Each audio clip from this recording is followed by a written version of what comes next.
Yeah! Woo! Happy Wednesday to those who celebrate. Happy hump day to all. It's Big Rich, TD, and Fletch with you this morning. And we have a major day ahead of us, not just here on this show, but also for the San Diego sports community. We've got a new head coach. A plane landed at San Diego Airport just about 6 hours ago. It was a private jet sent by the San Diego State Athletic Department, and it touched down. And then you saw the door open with the stairs. It was falling slowly on social media, and then all of a sudden the video cuts off and says Wednesday, November 29, 10 a.m. Wow. That's when the major breaking news of the Aztecs' next head football coach will be announced. These things, they lack the I guess the panache or the grandstanding that some of these events used to, because we all already know the news. Yeah, Pete Thamel tweeted it out around noon yesterday. Yeah, so we all know it. So yeah. Sean Lewis. Also, they missed the opportunity of a fog machine inside the plane. So when the staircase started to open. This is why we should be invited on private jets at all times. Yeah, 100%. We've been saying this for months now. To anybody who will listen, invite us on your PJ, and we'll make things just top notch in terms of the excitement. No, this is exciting, and even though the news broke from the normal newsbreakers, Pete Thamel and others around college football, we now have a new head football coach coming to the Mesa. It will be announced at 10 a.m. formally, but per reports, Sean, yeah, you're right. Sean Lewis. Sean Lewis. I almost said Sean Miller. Oh. Sean Lewis. Well, I've been calling him Ray Lewis for about 15 hours. Yeah. Sean Lewis, the former Kent State head coach of 5 seasons, the former offensive coordinator and most recent offensive coordinator with the Colorado Buffaloes, will be named the next Aztecs head coach. And with this comes a brand new look offense. With this, obviously, comes maybe some recruits. We'll get to all that. But at first blush, when you guys heard the name, saw the news, what was your reaction? Quick, get to Wikipedia, figure out what he's done. And that's what I spent a lot of yesterday doing. And when you look, it doesn't take long to figure out that Sean Lewis legitimately rewrote the record books at Kent State with his high-powered offense. Quote of his is, "Life is too short to huddle." Like, Sean Lewis is the guy who you bring in when you want to totally revamp an offense and move your way into this new look college football of high-powered offense, lots of throwing the football, lots of no huddle, lots of just move down the field, move, accumulate as many yards as you possibly can. That's who the Aztecs are bringing in, and what a stark difference from what we've seen on the Mesa over the last since 2009, since Brady Hoke took over the first time. And we know there's multiple ways to win in college football, and the Brady Hoke and Rocky Long Aztecs certainly did a lot of winning. I would imagine with this new look offense, there's going to be a lot more winning times on the Mesa. Yeah, I did the exact same thing. Let's start digging in. Let's see what's going on there. And, I mean, right off the get-go, this Colorado State offense, these first at least 4 or 5 games, were putting up a ton of points. And the offense looked very creative, and there was a lot of excitement there, which I dig. I also like the fact that he worked with Coach Prime. Get a little bit of that Coach Prime dust on you. Figure out how you talk to the media. Figure out how you hype things up. There's a lot of excitement there that is exciting as a fan to come on over to your hometown now. So now all of a sudden you go, well, wait a minute. We got a little bit of that Prime dust. You come over to San Diego. All of a sudden, is this offense going to be looking the same? Is our recruitment opportunity now going to be a little bit more bolstered? I think there's a lot of positives here. There are a few things that make me go, but it's more of a I can't wait to see, I can't wait to prove it type of a deal. I mean, the Colorado State went 4-7. Brady Hoke went 4-7, right? Was that the final? Yep. Yeah. I'm waiting to see, but I'm very excited. Yeah, I mean, I think in general, you can't completely blame a head coach for a record, even though we like to, even though that is going to be the most common thing that you tie to a head coach is his record. But it takes 11 guys on defense and offense. It takes 11 guys on special teams, every special teams unit, and many of those bodies switch from unit to unit. you have an entire team that you have to delegate and manage, and injuries occur and things like that. And also you could have down recruiting classes and things like that. So there's a lot of things that a head coach is in control of that will essentially affect the record. But the record itself, it's tied to everybody in the football program. Yeah. I mean, I look at this 4-7 record for the Aztecs football team from this season past with Brady Hoke and his announcing his retirement and, the send off of the last game, getting that final victory. And I think to myself, like, that could have been the Aztecs football team the whole season long. Like, this season could have looked completely different. This could have been a 7-4 season. This could have been an 8-win season. If you really squint and you look at some of these games against the Pac-12, maybe this could have been a 9-win season. It wasn't. And so always our knee-jerk reaction is to say, well, who do you have at head coach? Who do you have at quarterback? Yep. And we like to lay a ton of blame at those positions. But the reality of the situation is it takes a lot of people to make a season great. It takes a lot of people to ruin a season or to have an underwhelming season or the season that didn't meet expectations. And that for me will always be the story of the 2023 Aztecs football season. However, Brady Hoke did announce his retirement. And we are moving into this new era. And this new era ushers in a brand new looking offense. It's a little bit of a misnomer to say that Brady Hoke never had a high-powered offense or Rocky Long, because if you look back early in their time taking over this football program, Ryan Lindley was their quarterback. Ryan Lindley threw the ball all around the yard. San Diego State was known for their passing attack for years. He didn't get drafted until 2012. So when you think about the Aztecs from a standpoint of what this means, it's not like, oh, they're finally entering the modern era. They were on the leading edge, a lot of these high-powered, pass-happy offenses, and then they went back to a little bit more of the old school 3 yards in a clouds of dust football and play heavy defense. Like, this is a change back to what San Diego State used to be. So Sean Lewis this year at Buffalo, obviously, TD, you mentioned, at least through the first few games of the season, this Buffalo or the Colorado offense was going insane. So with the Buffaloes, Sean Lewis actually got demoted as offensive coordinator this year at one point. Before he was demoted, they were averaging 408 yards per game, 34 points per game, which those are ridiculous numbers. After they demoted him, now the strength of schedule went up. There's no denying it, but 273 yards per game, 20 points per game. Now, the rumor mill surrounding the Colorado Buffalo team of why they demoted him, we can get into that with Mark Johnson, the play-by-play voice of the Buffs, who will be joining us at 8:30. But the thing that keeps popping up is he actually talked to Coach Prime about benching mini Deion Sanders, which is Shedeur Sanders, the quarterback of the Colorado Buffaloes. So that's not fact-checked. We don't know that for a fact. That's the rumor mill surrounding.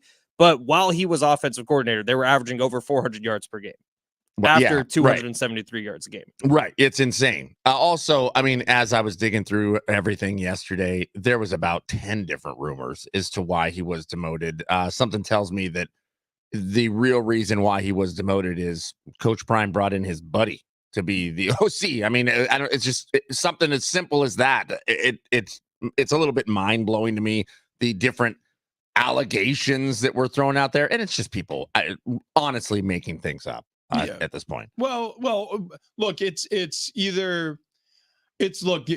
whoever you get your news from. If you trust the fact that people are just going to boldly lie about these people in these high power spots, well, then you have to understand that somebody is saying that, right? Somebody behind the scenes is reporting to a journalist or a journalist is reporting something they heard from behind the scenes. So whether that was more from the Deion Sanders camp, that this is exactly how it all went down, and that was what he wanted the media to know, or maybe in correction, Sean Lewis's camp, allowed some people on the inside to hear what exactly went down. Either way, the truth is the truth is the truth. Somebody knows exactly what happened, and whatever is being reported, there are going to be two sides of every single story. Well, and the numbers are the numbers. Over 400 yards of offense per game while he was the offensive coordinator, under 300 when he wasn't. Like, that's what's important to me with it, not the reason why, not anything like that. It's just literally statistically, they were a much better offense when he was the offensive coordinator.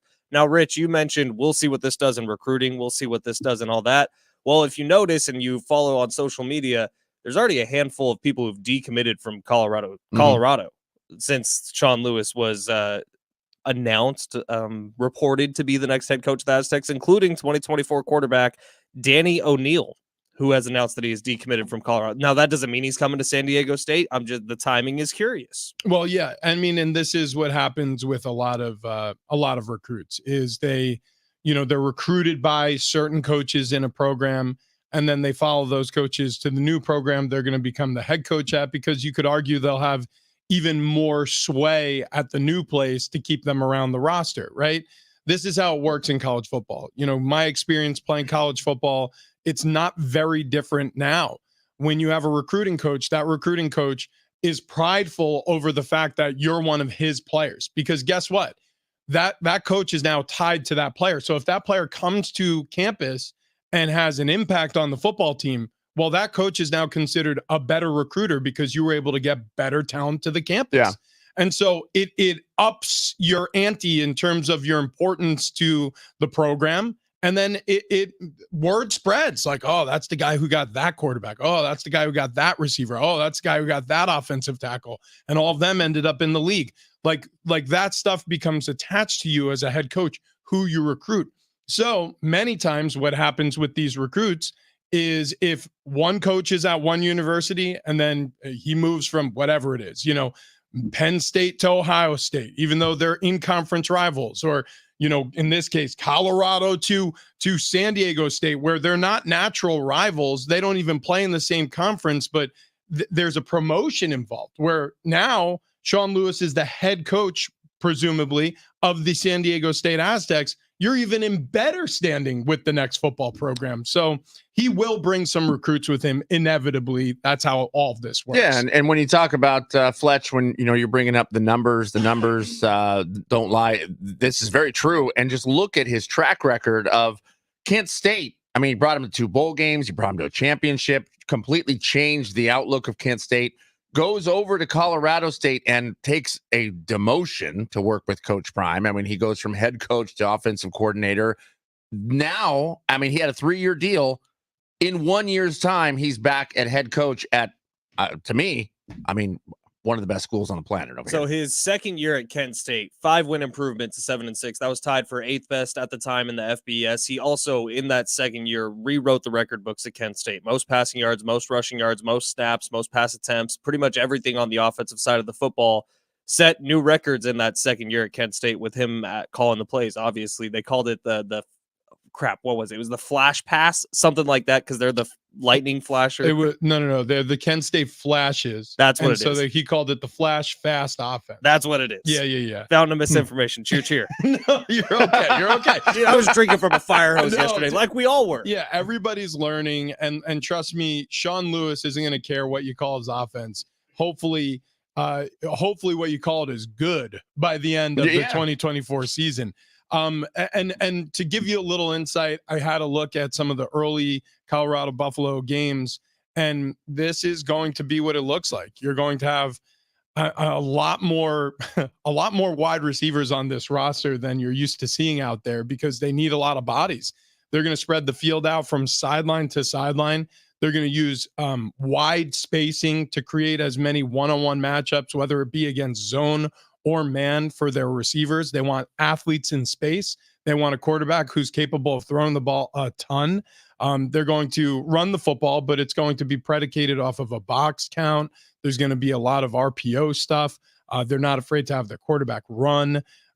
It's not a unique offense anymore, because we've seen this many times over in different reincarnations throughout the years in college football. But what I will say about it is a very modern offense, because this is the offense many high school quarterbacks are playing in. And so it's going to be a much easier acclimation process going from the high school ranks and getting used to playing in this offense, or going from some of these other schools and transferring into this program running this offense, because it's going to be, it's just going to be more familiar to a lot of these football players, like lining up with a fullback in the backfield and having 2 tight ends on the field. It's not what players are used to seeing anymore in college football, or I mean, to a certain extent, in even professional football, it's not done that way anymore offensively for the most part. So it takes a longer period of time to acclimate yourself to offenses like that. And so this is very much so, plug and play with a lot of players who are going to be feeding into this program from high school and other college football programs. It's interesting. I'm very excited to see what happens here with the offense. I mean, obviously the defense as well, but if all of a sudden San Diego State has this high-powered offense and you're throwing up points, you're in the headlines. You are in the headlines just for scoring points and putting yards out there. Now, do you think that Sean Lewis and I will become best friends because we're both bald men with beards? Yes. Probably, yeah. There is no doubt. As a matter of fact, what's interesting is Ben has to suddenly leave here at 9:30 with no explanation. Right. And there is truth to the fact that Fletch and Sean Lewis have never been in the same room at the same time. Oh, wow. So wow. I don't want to make any. Are you Sean Lewis? I mean, so he has a dog named Champ, right? Yeah. I have a dog named Brock who's going to be a champ. Right. Wow. Okay. Yeah. Just how you look. Good tie-in, I guess. Now his wife is named Sarah, though. Yes. CD's wife is named Sarah. That is also correct. There's connections out the wazoo. There is, and it's the correct spelling of Sarah. There's an H on the end.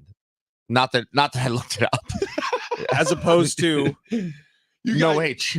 SAR. Oh, is that? A. Do people spell it that way? Yeah. The one thing that's All missing Oates song, Sarah Smile. There's no H from all this is Sean Lewis is like a giant man. Are you guys aware of this? He's also he's like John Fink from Kogo News Sites. Like he's 6'7", 6'8" tall. He used to play tight end and very fit. I mean, the guy is in shape. So he went he played at Wisconsin. He was recruited as a quarterback, moved to tight end, but then he went and he had a bunch of different jobs. He said he had a boring sales job. He was a physical trainer for a little bit. The physical trainer thing intimidates me.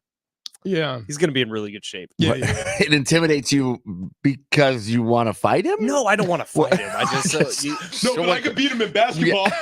I'm just curious as to why it intimidates you. I didn't say that I could beat him in basketball. I definitely couldn't. Well, we are definitely going to try to challenge him to a basketball game. That's a good idea. With That's a good idea. And him taking each other on at the Jam Center, and we'll announce the date at his press conference at 10 a.m. on the Mesa here on Wednesday, November 29th.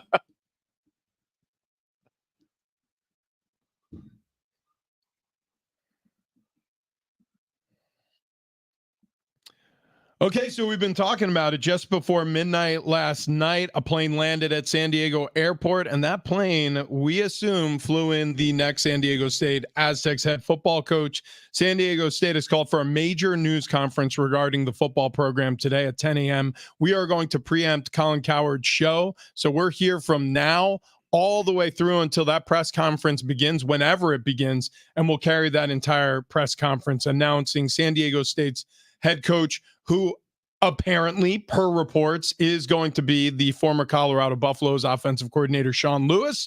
The deal was expected to come together yesterday, per sources.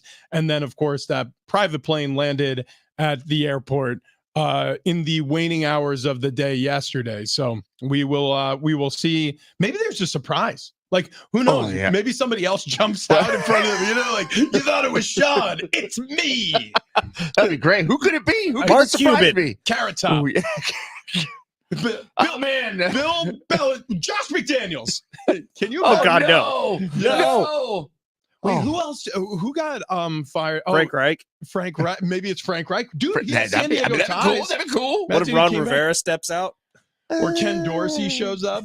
Oh, God. Wrong OC. Matt Canada.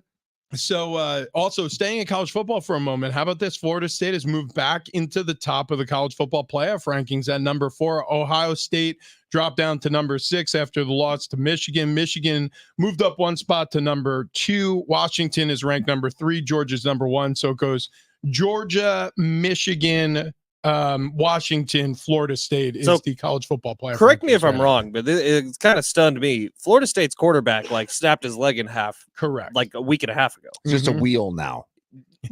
But he's obviously not going to be the one throwing the football anytime soon. No. So is the college football playoff ranking do they take that into account at all, or is it just wins and losses? So they said they didn't. They moved Florida State, who was undefeated the whole season and who had cracked into the top 4 3 weeks ago. After Washington beat Oregon State 2 weeks ago, and Florida State, I forget who they beat. It might have been Miami or Florida. They beat somebody, and so inexplicably, Florida State got moved out of the top 4 to number 5, and the Washington Huskies replaced them. And what they said was, well, it was nothing that Florida State did wrong, even though their quarterback had just snapped his leg in half, who had Heisman opportunities. They were like, it's because Washington has played like really good defense for the past 6 weeks. We're not sure if you guys have seen this. And it was really like a game and a half of good defense. The way you led into that is Florida State has moved, and I thought they went full Chargers. They went to Georgia. They live in Georgia now. They're in Atlanta. Yeah, man. It is the morning monologue here, and I can't help but look at Tiger Woods. Tiger Woods, he has been, risen to the top, torn down, comes back, torn back down, comes back. He gets in a car crash. His career's over because he can't walk anymore. Nope. He's back again. 47 years old. He's now going to be playing at the Albany Club out at the Bahamas, and this is a comeback for him because apparently this course is rather flat, so it's easy for him to walk around. So that's how he's getting back, dipping the toe back into this thing. But the guy is mind blowing. I mean, absolutely mind blowing. To me, this has to be, if not the one of the greatest athletes ever in the history of time, to be able to do this. Also, where I get hung up here is clearly he hasn't been able to work on his legs because his arms are so yoked. Look how huge he is. Dude, yeah, he's massive. He's massive. What the hell is Tiger Woods doing? So one of the, I think, the club. Golf Insider, one of the magazines, the publications, they did an interview with him. This was a few months ago now, at his house in Jupiter, Florida. And it was him working out basically the entire time. And dude, the bench reps he's doing, the different shoulder exercises he's doing, it's easy to see how he's gotten that big. Also PEDs. Yeah, well, Maybe. So maybe this this is is the testosterone replacement therapy. He's huge. I think he replaced all of his testosterone and then some. what people aren't talking about with his return in this one. So the Hero World Challenge is the name of the tournament. Okay. The proceeds of it go to benefit Tiger Woods Foundation. Okay. So he All pretty right. much has to play in it every year. Oh, no, yeah. This is his It's tournament. like, yeah. This is the one in the Bahamas. Mhm. Yeah, this is his tournament. So this is a Tiger Woods design course. This is He a may Tiger go Woods out event. there and play like 3 holes and be like, I can't walk, guys, so I'm out. Maybe. Give him a cart. Yeah, honestly, yeah, the card won't do exemption thing. Yeah. Yeah, they did for John on. Daly. Yeah. Yeah, his excuse He was still fat. uses it now. That's a good point. Yeah, just puffing heaters and hitting bombs. I So- love it. He's an American hero. For my monologue today, I'd like to leave it up to you guys which one I'm going to do. I have one prepared for Mark Cuban, Sure. who is Mhm. now out as the Mavs owner. His Yeah. choice. He's off Shark Tank. But I also have one that's going to put 2 different members of this San Diego Sports 760 radio station on blast. No, do that one. We'll we'll get Go- to the yeah, Cuban we'll get to stuff. Mark Cuban. All right. Well, you would think I'd start with John Schaefer. Not today. I'm going to start with Rich Ornberger because it's a little quicker. You are on blast, my guy. Wow. Hold up for the world to see what is right in front of you right now. What is it? It's the blue cup that is on the desk right in front of you. You got a basic B Stanley Oh, Cup? no, we had this since before the whole Stanley Cup Okay, revelation thing That's happened. fine. Yeah. I would like to point out, like 3 months ago, TD was on vacation at the time. Actually, Rich and I were doing the show. I had in front of me a Stanley Cup because we were supposed But to be hang on, drinking a what lot of color? water. Yeah, and yeah. Rich says, "Oh, you basic bitch." Well, hey, and I've always said I am a basic bitch. I love pumpkin spice lattes, but this is a true story. This thing, all of a sudden, you did the same thing to me that my niece did to me. This is months ago. Mhm. I have this in my hand, and she was like, "What is that?" Mhm. And I'm like, water? What? And she was like, uh-huh. And I was like, it's got a little flavoring in it. And she was like, yeah. And she's like, what else is it? I'm like, I don't know. This was before it was really popular. Right. And she goes, That's the Stanley Cup. I was like, no. The Stanley Cup is what you win in the NHL. It's like the Lombardi Trophy or the Larry O'Brien. She's like, no, I mean, like, you don't get it. This Just is embrace very your inner cool. white girl, Rich, and take it. Wait, If hold you on. dish though. it out, Hold you on. gotta Hold take on. it. Hold on. Hold on. Oh, I can dish This it. Stanley Cup, though. Oh, it does have a straw. Yeah, I didn't watch that. Oh. That is not- He's a basic bee. I didn't know Also, if it was just one of the little flip things that would pour out, or if it had a plastic straw. we've talked about this a lot over the last year and a half, but That's all I every have once to in a say. while, for like a week, my headphones disappear, and then magically they end up back here. So this morning I come into the studio, headphones gone. I don't know why. Second time in 2 weeks this has happened. Wow. I go Wow. over to social media, and on the first thing I open up on TikTok, it's not a butt. It's John Schaefer, who has no butt, wearing my headphones during the show yesterday. What? He's the guy stealing the headphones? I think it is. I think Dude, we wait, figured Wait, it out. hold on. So where Hold are on, the hold on. headphones? They're gone. I don't know. So you saw him wearing your headphones in this video On social media. on social media. And then he they're- takes them home? Is he taking them with him? He puts them in his bag. What maniac takes something out of the studio and just puts it in their bag? Like, well, these are mine now. Clearly, Not even that studio. They're in here. Oh wow, no, this is So John Schaefer's putting in effort to sabotaging my morning. He's a thief. Yeah. That's what it is. He's Yeah. a dirty, rotten thief. Wow. Stupid vegans. Wow. I'll be quick with my Monday morning monologue, and it is attached to On a the- Wednesday. excuse me. Yeah, my morning monologue on a Wednesday, not Monday morning. So the group stage is over in the NBA. Okay, so the knockout portion of NBA's in-season tournament is coming up next Monday. So Ben, since you were so into this, could you tell me any of the teams who are going to be in the knockout stage? I know a couple teams who got knocked out. Yeah, and do you know any of the teams who are going to be vying for the knockout I've stage? made this very clear. I'm Yeah. not an NBA fan, but I do know Nobody- it's starting on Monday. Nobody knows what's going on. Not even the players. No. Yeah. So it's going to be, for anybody interested, the Pacers hosting the Celtics, the Pelicans heading to Sacramento. That is your Monday slate of knockout games. Wait, I thought the Celtics got knocked out. No, that's how little you've been paying attention to this. And by the Good. way, that's how little everybody's been paying attention to this. Also, we've got rematches from group stage play. What? With the Knicks taking on the Bucks and the Suns taking on the Lakers. The Lakers have made the knockout portion of the in-season tournament. They have? Yeah. Yeah. They were a perfect 4-0 in group stage, don't Yeah. you know? Yeah. They really dominated. Crazy. It's crazy how whatever random group stage games popped up were good games for them. So here's my monologue on this. NBA, stop. Stop. This is stupid. If you don't finish the in-season tournament, nobody's going to notice. Nobody will care. In fact, it'll save you money. You won't have to paint your stupid courts. You won't have to go to Vegas and give hundreds of thousands of dollars to participants and winners. Millions of dollars will be spent by the owners, and this will create zero buzz for your league. So again, NBA, just stop. Okay, coming up next, we stay with the topic of the day. Topic du jour is Sean Lewis will be announced later as the Aztecs head football coach. That's going to be a 10 a.m. press conference. We'd love for your text, 70470. Start your message with team. Are you into it? Are you not into it? Are you excited? Are you reticent that isn't going to work? You let us know. We'd love to read those on the show as well. And coming up next, NFL fact or fiction.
Are the rumors true out of San Diego State? Is there a new coach going to be hired? We break it all down next.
This update is presented by DraftKings Fantasy Sports. We will start off with Aztecs football. They appear to have found their next head coach. San Diego State expected to announce Sean Lewis as the head coach of the Scarlet and Black at 10 a.m. today with a press conference. We will carry that press conference live right here on San Diego Sports 760. In the NBA, Mark Cuban deciding to sell his majority stake in the Dallas Mavericks after leaving popular TV show Shark Tank. Cuban will remain in control of the team, but the Adelson family will take over ownership. Check out what DraftKings has to offer this season with code SPORTS because life's more fun when you're in on the action.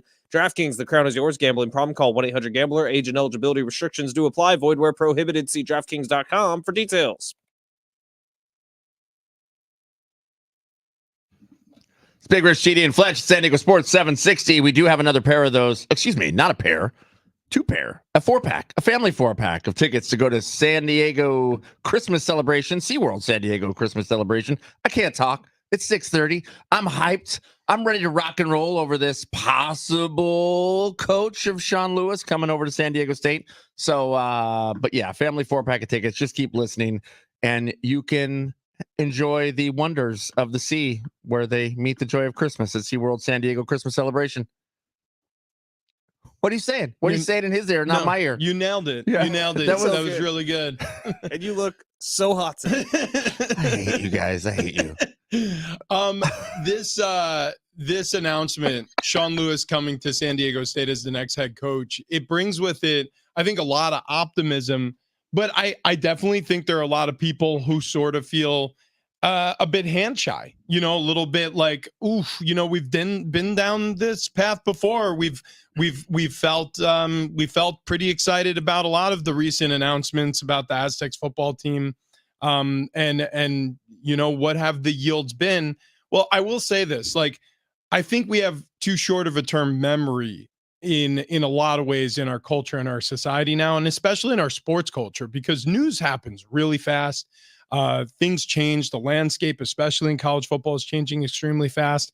And I would just like to remind everybody that when Brady Hoke took over this program years ago, and then when he took it over most recently, both of those changes, immediately after, huge rebounds occurred. Mm-hmm. San Diego State had their most wins ever recently after him taking over the football program with a 12-win season and a Mountain West Conference championship bid during COVID. on the other side of it, 2021. They were still playing up in Carson. They were in Carson, but that was not because of COVID. That was because they were building Snapdragon Stadium. Right. The COVID season was an 8-game season where they went 4-4 and missed a bowl game because the bowl committee selected Hawaii for whatever reason. That was weird. Yeah, that was the year they got punished for playing against Colorado, actually, on that last second notice. Yeah, they literally had it was about 24 hours notice to book a charter plane and hop on. So they found out they were playing Colorado on Thanksgiving Day. They played them on Saturday and lost that season, and that was one of their 4 losses, and it hurt them. Yeah. So anyways, I have a lot of bones to pick with the bowl committee for the pandemic season, but I'm talking about the season right after that was a 12-win season, the Mountain West Conference Championship visit.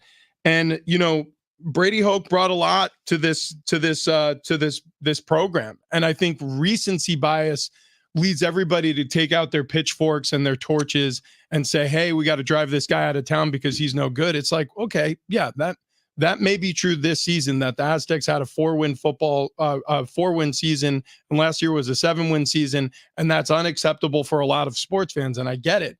But it doesn't mean that the next guy is going to come in and stink it up for years. Like, there can be a quick turnaround. We've seen this many times with this football program. For anybody out there who's poo-pooing this, I think that you got to look at it from the standpoint of, like, sometimes sudden changes can burst the program in a different direction in a very positive way. Well, and it's a sudden change with a guy that has put together very high-powered offenses, and a guy that can come in and all of a sudden, if your Aztec football team is putting 40 points plus on the board every single game, that's hard to stop. Yeah, I mean, that's hard to beat. And we'll see what happens, but just the creativity involved in some of his play calling, I think, is fun. Yeah. And I mean, it brings fun to the game, and it's a fun watch for the fans. So it's exciting.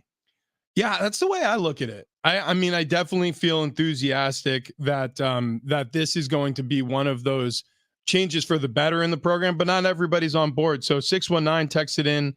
So Sean Lewis was demoted as an OC, had a losing record at Kent State, and we hired him. Am I reading that right? This can't be a good thing. So look, there are going to be people who are detractors. That's going to happen. And this is going to be a commonality of sports fans. It's like, if you fooled me once, shame on you. Fooled me twice, shame on me, kind of feeling. So there are going to be some people who come out and loudly detract the Sean Lewis hiring. I'm not one of them. I'm pretty jazzed about this. I was stoked about it. You ask for a splashy hire, and I think that's exactly what they did. Like, Sean Lewis is a high profile name because of where he was a season ago. He's a high profile name in the modern college football because of what his offenses have done. So I'm stoked on it. I have nothing but high hopes for it. I'm not blinded by the fact that this season coming up might be a rough year. It's tough coming in as a new head coach and making such dramatic changes and having success right away. But for the future of this program, I'm excited for where it's going. I'm excited that we might have a ton of yards on offense over the next handful of years. I'm excited that we might be putting up a ton of points on offense over the next handful of years with Sean Lewis at the helm. 858 points out. I said Colorado State. Sorry about that. Colorado. Yes, it is Colorado. This from the 619. Not the Rams. The Aztecs should just hire Benji Gill. Wait, whoa. Is that an option? I mean, maybe it is Benji Gill. We don't know yet. He's a baseball manager, and they haven't formally announced anything yet. So there's still a chance. Also important to note, we will carry this press conference live at 10 o'clock, whatever it is happening at the Mesa. But we expect that it is the announcement of Sean Lewis as the next head coach of San Diego State. We will carry it live right here on San Diego Sports 760. So don't go anywhere today. Also, keep it here. The 619 asking Fletch, how do you know that Schaefer has no ass? Just look at him. That's a good point. All right. Yeah. And he doesn't eat protein. He has to wear a belt. Does protein only go to your ass? Everyone knows that. Okay. We also have this from the text line. 619 said, I was wanting Belichick, but this will do. Bill Belichick is still coaching the Patriots for now. And if we're going to bring up records from previous seasons, I mean, look at Bill Belichick right now. Saying. It's not going dude sucks at coaching. Hold on, though. If you want to bring up records from previous seasons, don't look at Bill Belichick. The most previous. Okay. Current. Coming up next, we're going to play a little NFL fact or fiction. We're going to get into some storylines and we're going to discuss whether they're truthful or not. But first, I want to talk to you about the Good Feet store. The arch supports that they sell there have numerous benefits, from pain relief that I've experienced, better balance that many have reported, performance, injury prevention, recovery. It's all attached to the Good Feet store arch support. So with me, my chief complaint was lower back pain, knee pain.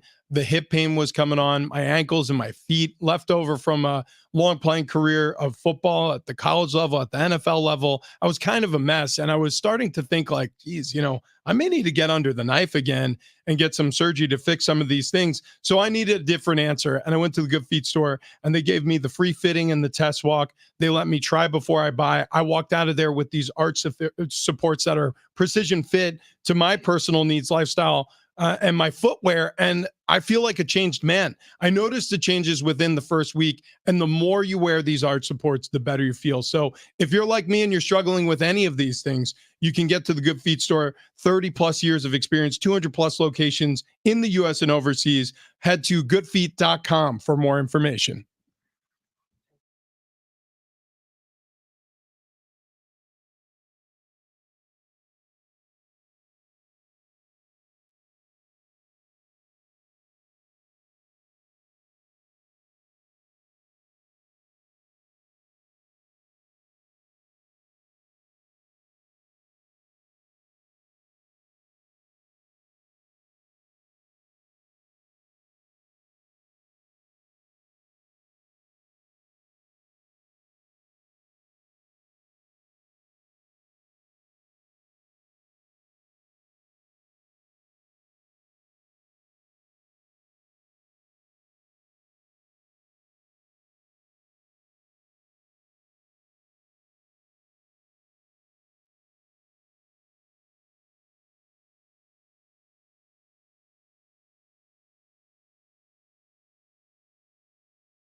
NFL fact or fiction, that's next.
Big Rich, TD, and Fletch with you. Coming up at 10 a.m., San Diego State is going to announce their next Aztecs football coach. We're going to carry that press conference live here. We'll preempt Colin Cowherd to bring you all the local breaking news and to get, I guess, caught up with Sean Lewis, because that's what's being reported.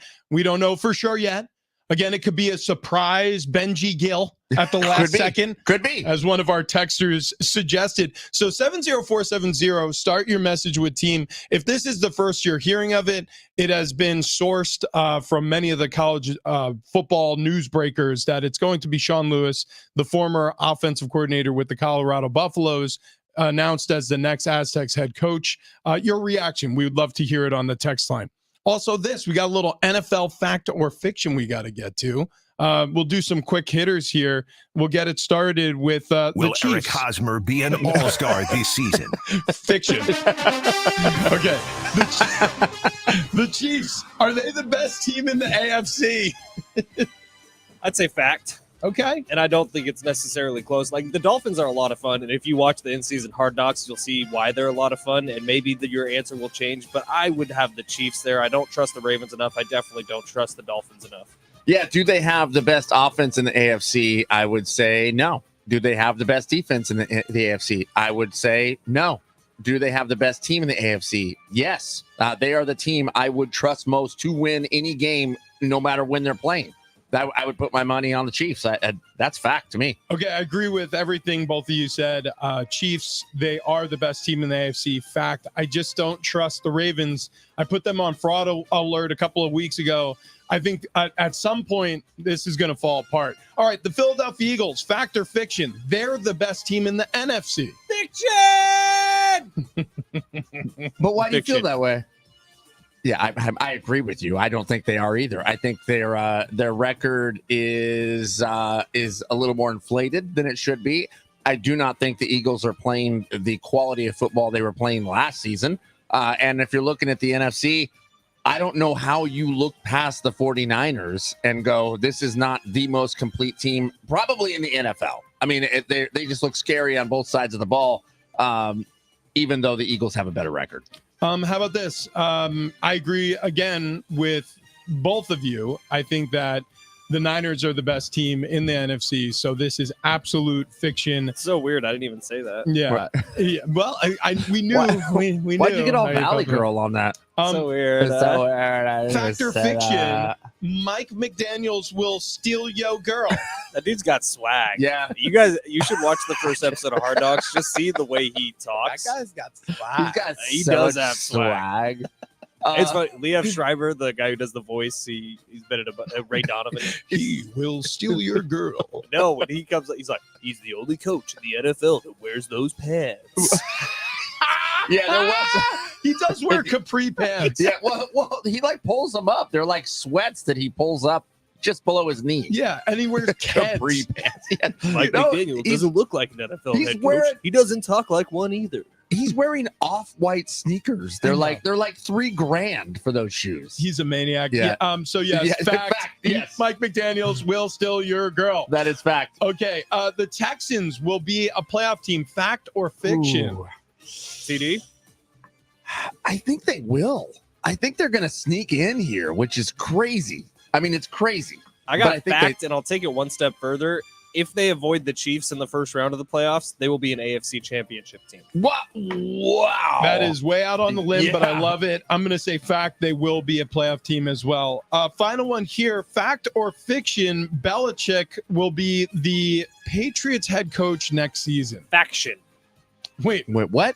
That's both of them. I know. I don't know the Combined. answer to this. I think he will be. I think it's fact. I agree. I don't think Faction. he goes anywhere. I think he has too much clout to be fired, especially midseason. A lot of people are saying he needs to go now. It's not happening. So I will say fact. Can I add a fact or fiction? Yeah, let's go.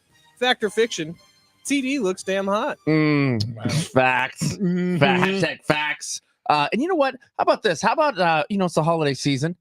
We got some holiday parties coming about here. I'm sure everyone listening out there, you have some holiday party you got to get to. How great would it be if you rolled out to that holiday party 10 or 15 pounds lighter? Because it's going to be a few weeks away, and I know it seems crazy, You think I'm going to lose 10 or 15 pounds in a few weeks?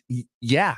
With sdfatloss.com, you definitely can, because it was just a few weeks' time that we had dropped 10 or 15 pounds. And look, I know you're also thinking, well, it's the holiday. It's going to be hard to diet right now. How am I going to have fun at the holiday party? Well, that's also where SD Fat Loss comes into play, because they're going to show you how you can still eat correctly and enjoy yourself at that holiday party. The staff, the coaches, Wayne, Chloe, they will set you up. They'll do you right, just like they did us right. They taught us how to do this without exercise, without counting points or calories or drugs or injections. We lost 30 pounds. Oh, I lost 30 pounds in 2 months. Rich lost 35 pounds. And Fletch over here just looking skinny as ever, who's dropped damn near 50 pounds on this thing. It's absolutely incredible. SDFatLoss.com works. It works. Trust us. I mean, look at all of us. You don't have to look any further, to be quite honest, but schedule your free consultation today, sdfatloss.com. Love it. All right, coming up next, we get back to the story of the day. Aztecs announced their new head coach at 10 a.m. We're going to carry the press conference live right here on San Diego Sports 760. Also, there's a shark out of water and red pill, blue pill, all coming up next.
Hour number 2, Big Rich, TD, and Fletch. This update presented by Staples Store. Starting off with Aztecs football, they appear to have found their next head coach. San Diego State expecting to announce Sean Lewis as the head coach of the Scarlet and Black at 10 a.m. today with a press conference. We will carry that announcement live right here on San Diego Sports 760. Lewis was the offensive coordinator for the Colorado Buffaloes this past season. Before that, he was the head coach at Kent State, where his offenses rewrote the record books at the program. In the NBA, Mark Cuban deciding to sell his majority stake in the Dallas Mavericks after leaving the popular TV show Shark Tank. Wonder what Mark's up to. Cuban's going to remain in control of the team, but the Adelson family will take over ownership. Staples Holiday Deals means amazing savings for the holiday season on hot tech like laptops, game system, earbuds, and more.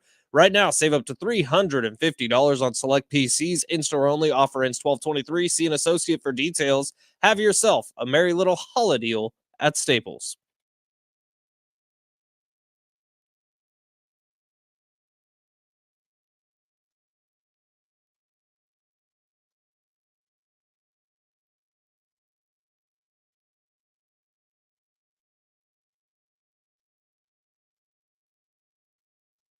Yeah! Woo! Happy Wednesday to those who celebrate. Big Rich, TD, and Fletch with you on this hump day, a very important hump day. What's helping us get over the midweek hurdle? Well, there's going to be an announcement today here in the sports landscape. We've got the next head coach of the Aztecs football team going to be officially announced at 10 a.m. on the Mesa.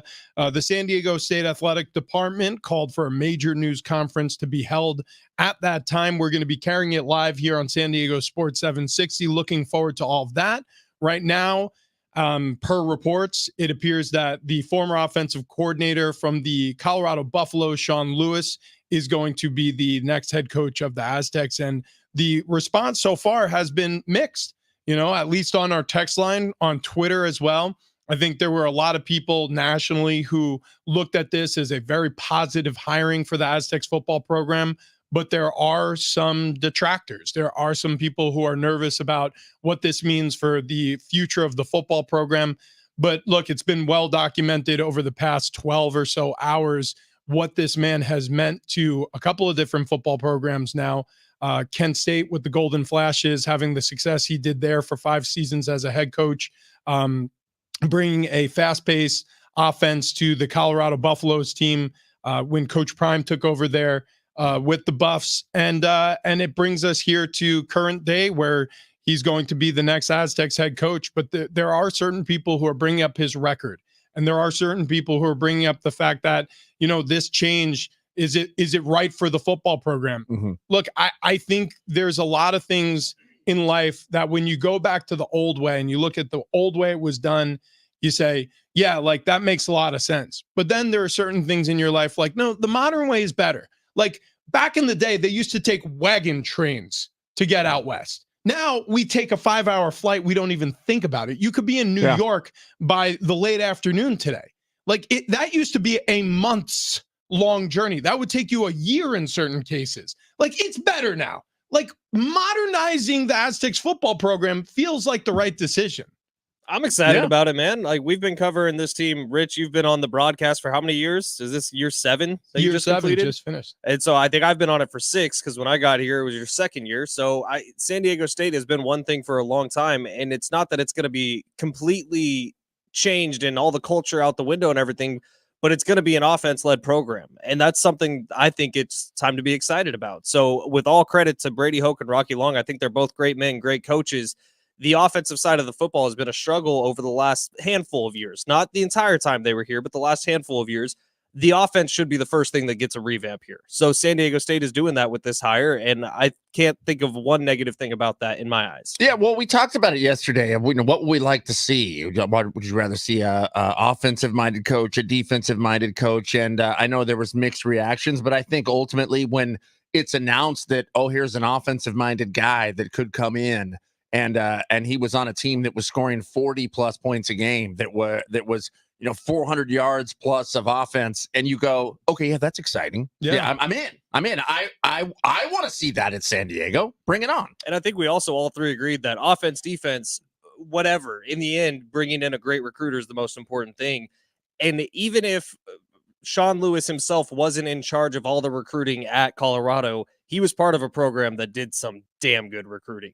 So if that's all sprinkled on him and he's able to figure out how to do it, and at Kent State, he was a great recruiter, at least that's what I've read. So Sean Lewis coming in, bringing in maybe some people from Colorado, bringing in some new recruits, being able to recruit the quarterback position especially, I think it's all positive. Yeah, I look, it's easy to get caught up in the thought process that this is going to be in some ways a flop, right? Because it's a little bit of the San Diego sports culture. Why should we raise our expectations? We are constantly downtrodden when we do that, right? Everybody was excited after sort of a surprising, not quite surprising, but sort of a surprising NLCS bid in 2022, only to be disappointed in 2023 by the San Diego Padres. The world was looking at the Padres and telling us that they were going to be a World Series team, or at very least fall game shy of that again. And what ended up happening was an 82-win season. So there's a lot of people, again, Screw you, Buster Olney, in this city who just get a little bit caught up in the whatever you want to call it, the self-fulfilling prophecy. Like you got to break that, because the truth is I just can't. I will never. I actually never say never, but I don't think I'll ever subscribe to that newsletter where when changes are made, my automatic assumption is going to be that it is going to be for the negative. Did you just break your headphone? It just fell apart. I blame John Schaefer. Yeah, I do too, actually. John Schaefer is a headphone thief.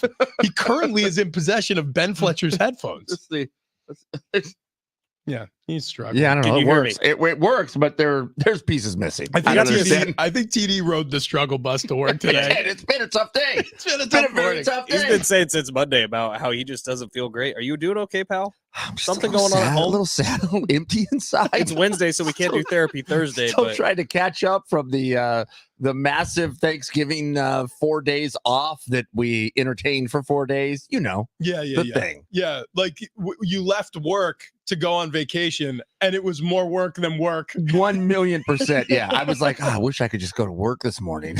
by the way, yesterday I made a huge plate of Thanksgiving leftovers, and the stomach wasn't feeling great. So we may have gotten the timetable locked down to. By the way, single buddy, you and me were on the same plate, or I should say the same bowl, because things did not go well. I think we've hit the breaking point on the leftovers. So was that 5, 6, day 6? We made it to day 6. It was a good run. Are you still going to go back for more today? I absolutely cannot. I'll explain to you off air. All right, we got this text from the 720. Thanks to SD Fat Loss, you guys have gained like 3 inches combined. That's hot, boys. Yeah. Just like this Aztecs offense will be with Sean Lewis. They say, yeah, 3 inches that's a lot. It's a lot. Well, he is about 3 or 4 inches taller than Brady Hoke. Sean Lewis. It's true. He's like a giant man. He's 6'7", 6'8". It's going to be a very different looking offense. It's going to be a very different looking Aztecs football program. 619. That's probably more bang for your buck. You hire head coach with experience with an offensive minded guy. I like it. Go Aztecs. Yeah. I like it too. Again, I'm gonna live in the world where changes can be positive, should feel good, especially when you're coming off of a disappointing season. Look, Brady Hoke had a lot of class in the way he handled this. He retires. He walks away from the Aztecs football program better than the way he found it back in 2009. Certainly better than the way he found it when he returned to the Mesa after Rocky Long announced his retirement. So I think that was great what he did for this city, for this program. But it was time, and he felt like he wanted to move on to something else, and that's great. Now you get to move forward, and by forward it doesn't make anything that Brady did bad. It just means that it was different, and you're taking steps in a direction that's going to again modernize this football program and bring a very different look and feel to the way football is played and frankly recruiting is done on the campus. And I guess one thing that we do have to take a look at here with Brady exiting, Sean Lewis coming in, is the culture that both Brady Hoke and Rocky Long brought to the Mesa. I think it was one of the strongest in the country. I really do. Like, was it Noah Tumblin who we had in studio for an hour this year? Yeah. It was Noah Tumblin. Yeah. Like, you talk with him and you're like, oh, this is what every Aztecs player is like. And it's the nicest guy you'll ever meet. Totally respectful. Good student. We talk about that with the Aztecs basketball program too. How Jaden Ledee leading the nation in scoring, also has a 4.0 GPA. And so when you talk to every single Aztecs player, that's the feeling you get from them. And you do hope that Sean Lewis comes in and hopes to continue that culture and continues the man building that Brady Hoke was so fond of. Yeah, because it was really definitely a big part of what he did. And he spoke about it a lot. And I can tell you from sitting across from him and knowing him personally for years now, Brady Hoke is what you hear and what you see is what you get. Like, he truly means what he says. And so I agree. I hope that a lot of those aspects of the Aztec football team and this program stay in place when Sean Lewis takes over, because there was a lot of positive there. But again, getting to the next level, whatever that may be, whether it's going to be in contention for an expanded college football playoff coming up here soon, right? 12 teams are going to be welcomed in next year. Aztecs are playing potentially a schedule alliance with Washington State and Oregon State next season. What's remaining of the Pac-12, the Pac-2, I guess is what you would call it. It may align with the Aztecs having a resurgence. And if that's the case, my goodness, this could be an insanely special year. To that point, Ross Dellinger tweeted out yesterday, Oregon State, Washington State, and the Mountain West are finalizing their 2024 football scheduling agreement, sources tell Yahoo. Wow. So it looks like that is going to happen. What do we call it, CD? Pac West? Yeah, Pac West. That's already a thing. But oh, yeah. We can take it over. Yeah. I think Westpac is an avocado company. Damn it. Yeah. They took all the good names. All the good ones. What did you say, by the way, Fletch? Man building? Yeah, it's like, culture building, man building. Like Brady Hoke, he didn't use that exact word. That's a Ben word, which isn't a great one. What? But shocker. Like Brady Hoke talked a lot about that. It's like when we asked him what was the most important part of his coaching career, it was like, well, the thousands of young men that I helped usher into manhood. And it was always said like this, well, Fletch, we're about man building over here. You guys have gotten so much more mean lately. No, I just want to point that out. No, you know what? Like, is it me? Is it a me thing? No. It's because you spend too much time around your family for the holidays, and like they're all nice to you. Yeah, and we're just true. We're nice. We're just not quite at that level. We're not like Angela Fletcher nice to you. By the way, J-Riff walks into the control room here, and then I heard like plates clinking around. It sounded like a cafe for a minute. Yeah, is he eating avocado toast? Yeah. I think that's just your headphones. Oh, interesting. Man, maybe it is. Yeah, I heard it too, though. I did hear it too. Good. Was he messing with Buck Norris? Were you messing with our show mascot, Buck Norris? Buck Norris is in here, right next to the wheel. Yeah, the wheel of football. That I feel like someone's going to ask for back. No. That's our wheel now. Good. That is ours forever. We'll just take it apart. We'll put our name on it.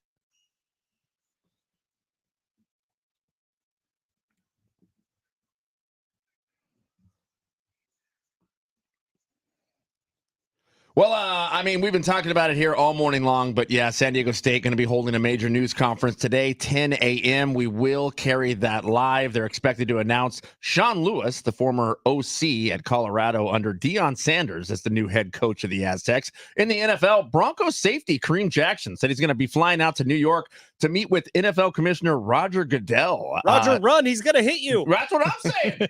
That's scary.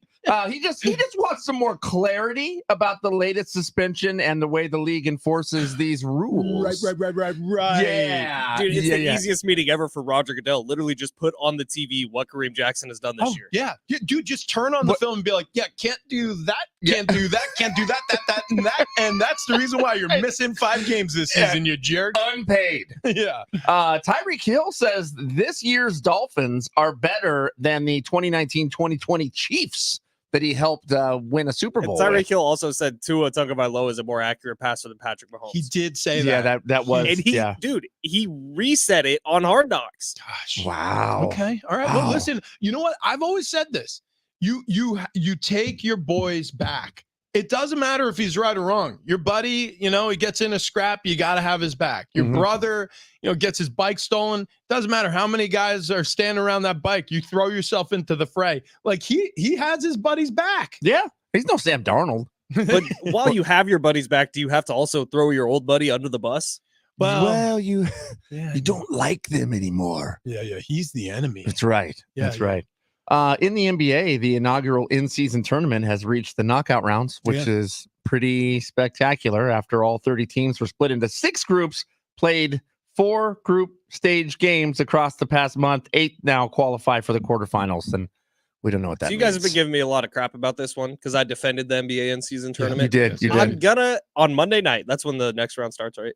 I have no idea. See, nobody I have knows. no On idea. Monday night, and again, this is coming from someone who appreciates college basketball much more than the NBA. I'm going to sit down and watch it and give it an honest look, and then on Tuesday, I will let you know whether or not I still support it. There are also knockout round games on Tuesday too. Damn it.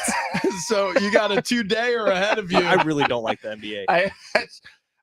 There was an NBA game that we were coming across in the TVs. We're flipping around, and Sarah, my wife's like, "Oh, hey, how come the court looks like that?" I'm like, "It's a tournament game."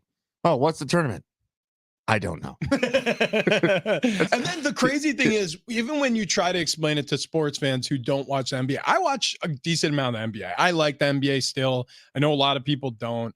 We don't talk about it a lot because not a lot of people want to hear about it. And I understand that. Not everything I like does everybody want to hear about on a radio show. So we don't talk about it a ton. But I do like the NBA still. I don't like the in-season tournament. I think this is the dumbest thing they've done in a very long time. It may be the dumbest thing since the long shorts era. Do you remember that when Allen Iverson? He was basically wearing Jenko jeans. I was just like, what is going on? Fine with that. Bring that back. It's You know fine. who Wearing loves the 40-inch in-season barrels, tournament? dog.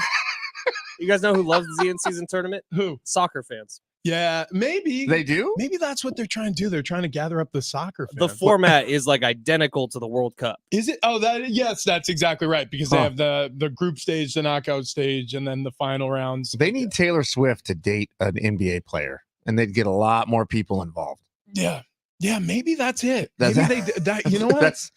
I mean, they tried with the Kardashians, but I think the Kardashians have dated so many NBA players now. And also, there's a little bit of a curse that happens when the Kardashians get Correct. involved. That's Remember correct. what happened to Lamar Odom? Don't research it. How about Chris Humphries? Speaking Oh, man. of the NBA, Lord. honestly, nobody knows where he is. No. He might be in the witness protection program. I'm pretty sure Tristan Thompson has like 6 kids now. That giant man, All Kardashians? Chris Humphries, is 6'9", and he's probably living in Kansas, like going out every morning. Like it's like the end of Goodfellas. He's in his bathrobe picking up the paper. Like, what happened to you? No, nothing. I just deliver the mail now. That's all. Mark Cuban is selling a majority stake of the Dallas Mavericks to Miriam Adelson. Okay, so her family has Vegas billionaires, right? They are Vegas casino billionaires, and their net worth is being reported somewhere to the tune of $3.5 billion. So these casino tycoons are taking over the majority share of the Mavericks. And then also, is he officially off of Shark Tank as well? What's Mark up to? Mark's up to something. Something weird. Well, okay. I mean, the Mavs were his hobby, his baby. Well, he's still retaining like gubernatorial control, I think they call it. So he's still going to be the decision maker with the Mavericks. He's just not going to be the owner. Oh, interesting. I didn't see that part of the story. Okay, so he's going to be the acting chair, I guess. But does he have any share left? Yeah, Or he's just selling his majority stake. Okay, for $3.5 billion. What is the total value of the Mavs? Wait a second. Is that what he's The selling? agreement would be in the valuation range of $3.5 billion, take weeks for the league to process. Mark Cuban would remain governor of the franchise and in control of all basketball decisions, according to sources. Okay, now I want to look up because I misspoke. I thought Miriam Adelson's net worth was oh my goodness. What? No. Miriam Adelson is worth $32.7 billion. That is a very different number. I'm not going to call him that. You call him that. Found a misinformation. Yeah. Who, Yeah. who me? You. Look at it's like the cat calling the kettle black. Yeah. It just doesn't make sense when it comes from you, Ben. The pot calling the kettle. Whatever. Yeah. I don't know. The cat can call the kettle whatever it wants. Let's pile it on. What? I'm continuing to be Fine. a fountain of Fine. misinformation. Colorado State. Okay, so if I the really entirety like of the that Joe $2 billion Musgrave. that the Adelson family is selling in Vegas stock would be going towards the purchase, it would mean the Adelson family would be acquiring at least 57% of the NBA team based on the $3.5 billion valuation. So the team is worth $3.5 billion. They're buying $2 billion worth. They would now own 57%. I'm assuming Mark Cuban's going to hold on to some portion of the Mavs, and he will retain control of the team in terms of decision making. So Wait, the team is worth 3.5 bill? That's what this is saying. That's what the valuation of the team is. When we need a solid report here, because Okay, I'm can we say- literally reading that he's selling his shares to the family for 3.5 billion. I don't know. ESPN is saying whatever. Liars. They're Is liars. Mark Cuban running for president of the You United know what? States? Can we call Mark? Yeah, he's actually, running for president. we need- Is he? That's the question I'm asking you guys. I don't know. Here's this. I'm going to take a different path on this one. So do you guys remember, this is pre-pandemic. So this is like 2018 or 2019. Mark Cuban and the Mavs organization was accused of misconduct. In fact, they fired a GM for, I believe it was sexual misconduct. I'm not 100%. I'm if I'm misremembering, correct me. But I'm pretty sure the NBA fined him a steep amount of money, like $10 million. And they sanctioned him to the point where I don't think he could attend the games for a little while. And we know Mark Cuban loves the camera. The camera loves Mark Cuban. Was that the Donnie Nelson story? I forget the names of the people involved, but I do remember that the NBA sanctioned the Mavs. So Donnie Nelson is suing the team as of 2022, saying that Mark Cuban fired him last summer as retaliation for reporting Cuban's chief of staff sexually harassing and sexually assaulting his nephew during a job interview in 2020. That is a deep story that gets real sticky, but Donnie Nelson is the guy suing Mark Cuban right now. Maybe that has something to do with it. That could have been related, but okay. So I just pulled up a Times article from 2018. Mark Cuban, the billionaire owner of the Dallas Mavericks, will pay $10 million to women's leadership and domestic violence organizations under agreement with the NBA, announced Wednesday to address prior sexual harassment and other improper conduct among employees in the team's front office. The payment and other reporting, staffing, and leadership changes are the result of months-long investigation into accusations against several employees, including the former team president and chief executive, Truderma Ursary. So that was the crazy thing about social media yesterday. All this gets announced, and everyone was taking one of two sides. One was Mark Cuban's making a presidential run. One was there's a bombshell about to come out about Mark Cuban. So I don't know. My lean is this all of a sudden feels like this is something he loves. I think he genuinely, like you pointed out, TD, this is a passion project.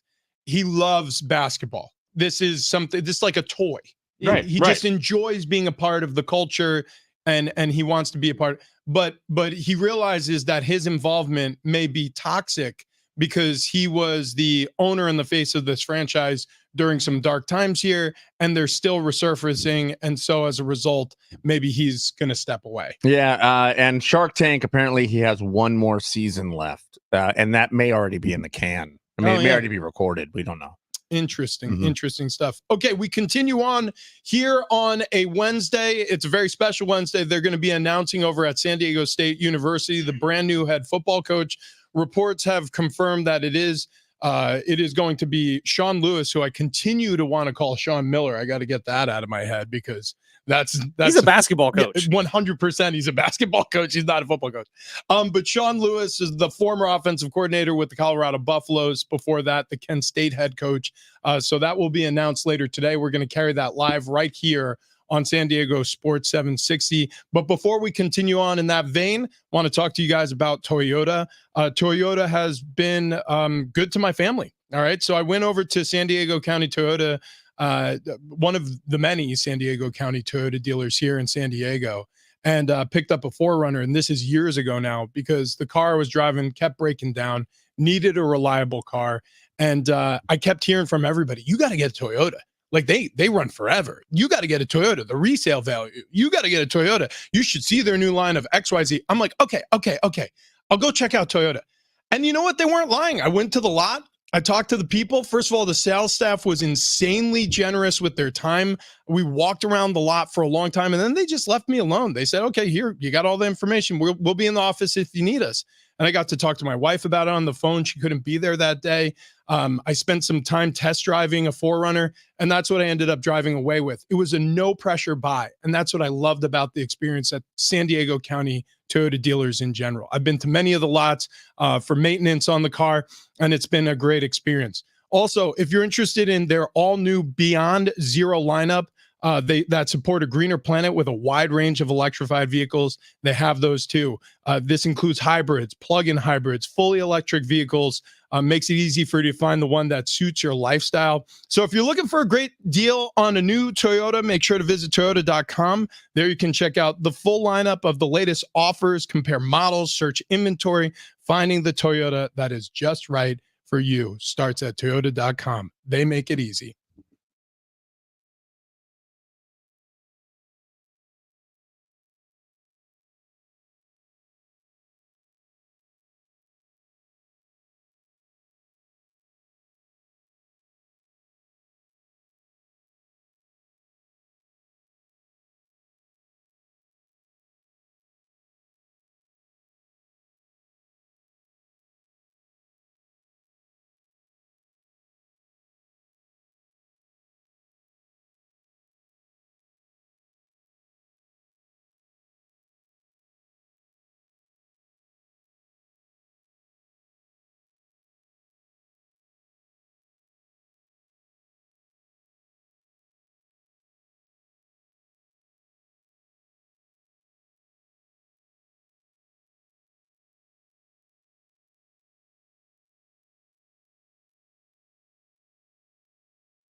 Who is San Diego State's new head football coach? Red pill, blue pill, and SeaWorld tickets coming up next.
This update is presented by Staples Stores. Well, it's officially official. The Aztecs have announced that Sean Lewis will be the next head coach of the San Diego State Aztecs. That's the 19th head coach in program history.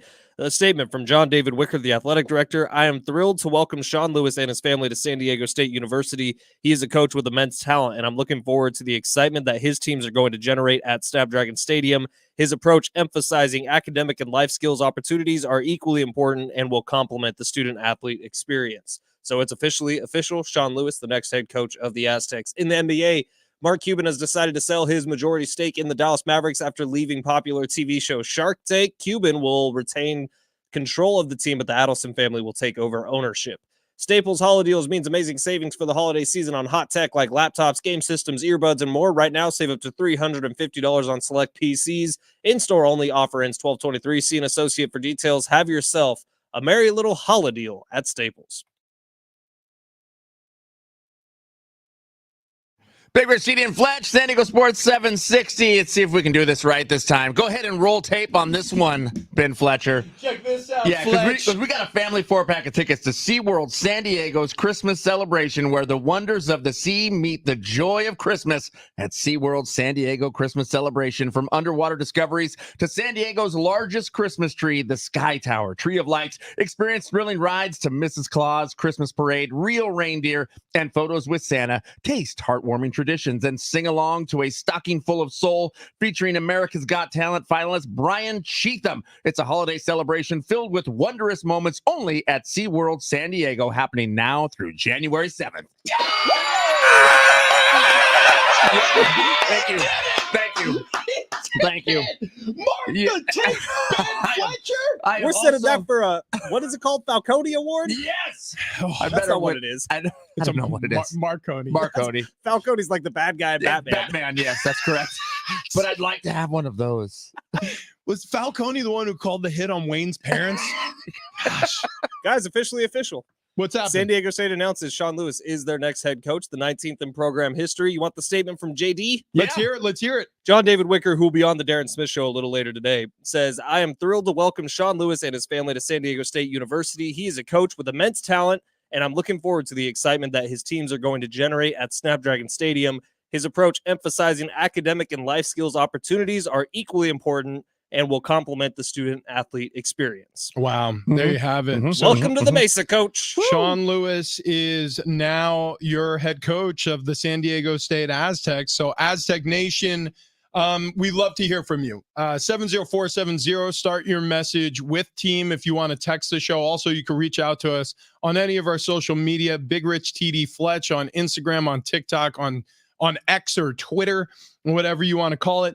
Yeah, so Sean Lewis, he is the 19th ever head coach in San Diego State football history, which, by the way, doesn't that feel a bit light? That means you've had a lot of long tenures because this is an old program. Yeah, JD on the pregame show a couple weeks ago, right before the San Jose State game, he was on. Jim Russell and I were doing it because JR and John were both out of town. But so JD was on with us, and he talked about how lucky he's been as an athletic director to have Steve Fisher, Brian Dutcher, Brady Hoke, Rocky Long, Brady Hoke. Like he hasn't had to do all that much when it comes to the two big money generating programs. Yeah, it's been a great run of success for the Aztecs football and basketball programs with great men leading the charge. But look, just like Brady Hoke would tell you, just like anybody will tell you, I'll tell you as a retired football player, it's a young man's game. Like it at all levels. It doesn't matter if you're a player. It doesn't matter if you're a coach.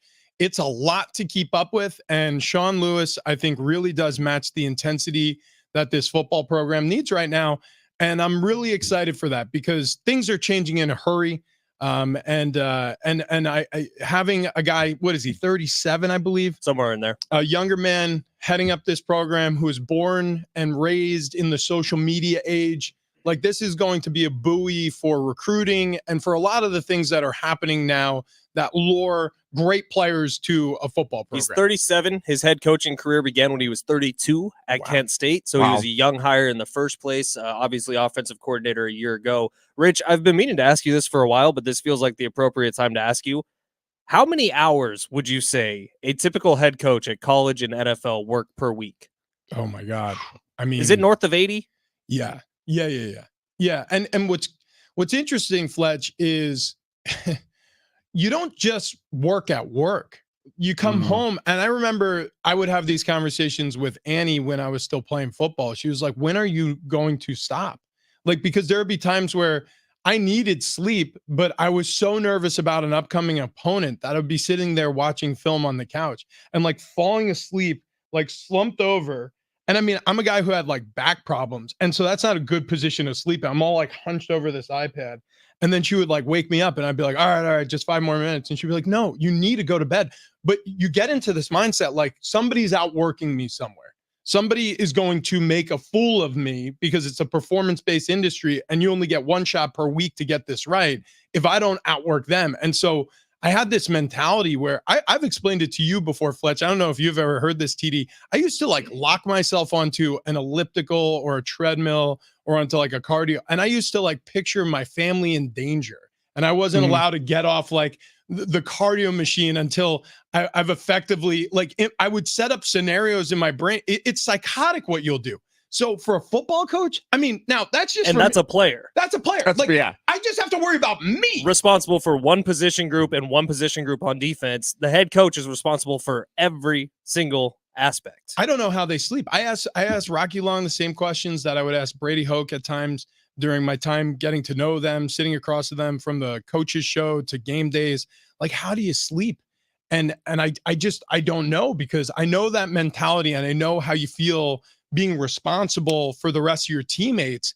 But from a head coach standpoint, now you're delegating everybody in the program. And when you think about, anybody's profession that they're passionate about, you never stop working. You really, it never shuts down, because even though you're working the hours at the office, when you go home, there's always things that come up in your mind. You're always running through scenarios. So I would imagine during that football season, it never stops. I mean, you are running full speed all the time. Yeah. If you missed it.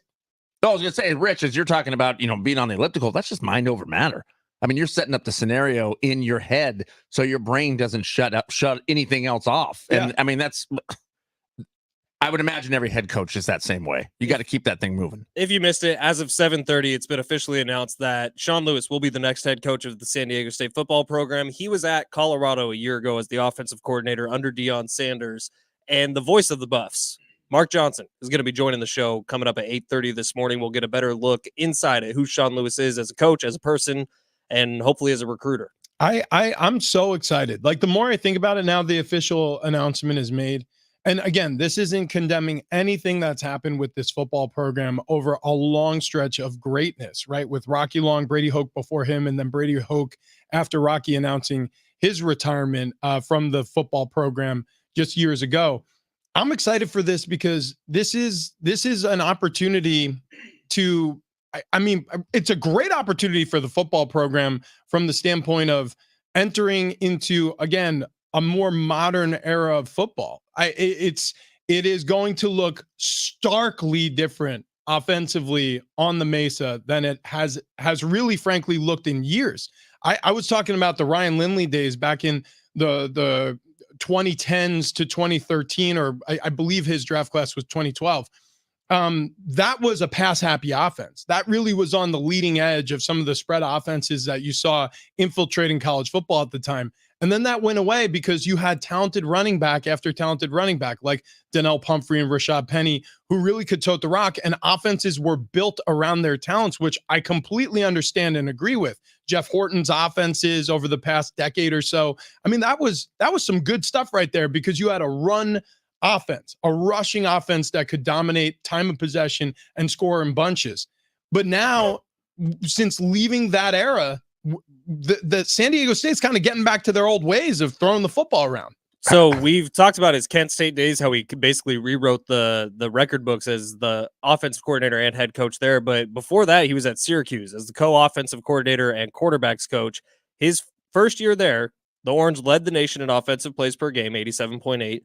And wide receiver Steve Ishmael got second team All-American with 1,300 yards. And during his first year at Syracuse, the offense set over 40 school records. His first year. Wow. And that was during his time at Syracuse? 2016. Yeah. That was under Babers, I believe. I think you're right. Yeah.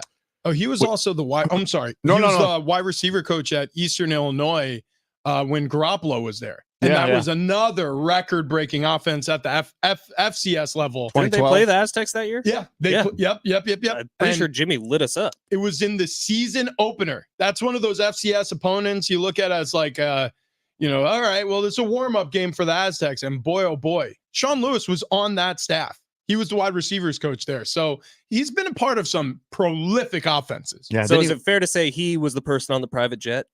I believe so. Okay. I believe that's now right. confirmed. Wikipedia already updated, by the way, as head coach. As I was trying to look up stats, I'm like, Wikipedia already says he's head coach at SDSU. I actually had that on there last night. They did? Yeah. Wow. Yeah, they're fast over there. They are fast. Very fast. Look up Rich Ornberger's Wikipedia. It's pretty funny. There's a lot of things on there that are either inaccurate and I don't want to Just change blatantly any of it. false. It's Well, you guys very, are the same age, by the way. oh wow, You and Sean Lewis. And he's a bald bearded man. just like What? Fletch, and he's 6'7", just Yeah. like Travis. You know what happened really fast, and I'm rewinding the clock to 3 months ago.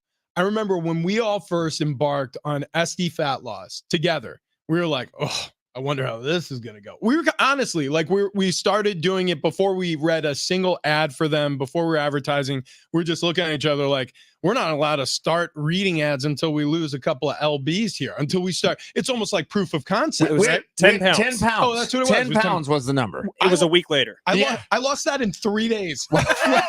Fletch lost it, I think, in 4 days. It took me 6. TD Yeah. lost, but 10 pounds in 6 days. Like It's it was crazy. So the weight melted off with SD Fat Loss. And so if you're sitting here right now on November 29th and you're thinking ahead to the Christmas holiday, seeing everybody trying to fit into that snug sweater that doesn't quite fit, but your wife is going to force you to wear for the Christmas photos this year, and you don't want to have the bottom of your belly showing, get with sdfatloss.com. It works, and you can lose that weight insanely fast and exceedingly fast, like to the point where it was 3 weeks later, I had dropped the initial 30 pounds, and I actually got in touch with Wayne and Chloe, and I said, am I okay? Like, and they were like, everything's fine. Stick to the plan. Well, you had a lot to lose. Oh, yeah, I certainly did. You fatty. I was a big fat fatty. And some people would stop me in the street and say, hey, look at you, you portly fella. You're a regular fatty boom batty. And I would say, yeah, I know. I got some work to do. And then when I got linked up, It was a rough go. it was a rough Yeah. go. It's a rough go. People would they would stop me in grocery stores and they would poke my mushy midsection and they would say, when are you going to start losing some of this fatso? Go ahead and laugh for me, doughboy. It was awful. It was awful. It was embarrassing. And so what I did is I did something about it with my buddies here over at Big Rich TD and Fletch. We got with SD Fat Loss and the weight melted off. I mean, within the first, like I said, month, we were all down, I believe, as a show, close to 100 pounds. We're now down over 110 pounds as a show. We're all really happy with the way we look for the first time in years, frankly. We tried to lose weight on our own about 3 months or 3 months prior to linking up with Wayne and Chloe. It did not go well. So if you're looking to lose some weight before the holidays, sdfatloss.com. That's sdfatloss.com. Get in touch with Wayne and Chloe at sdfatloss.com.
Big Rich, TD, and Fletch on a very special Wednesday just announced the 19th head coach of Aztecs football history, Sean Lewis, is coming to the Mesa. His announcement officially will be made at 10 a.m.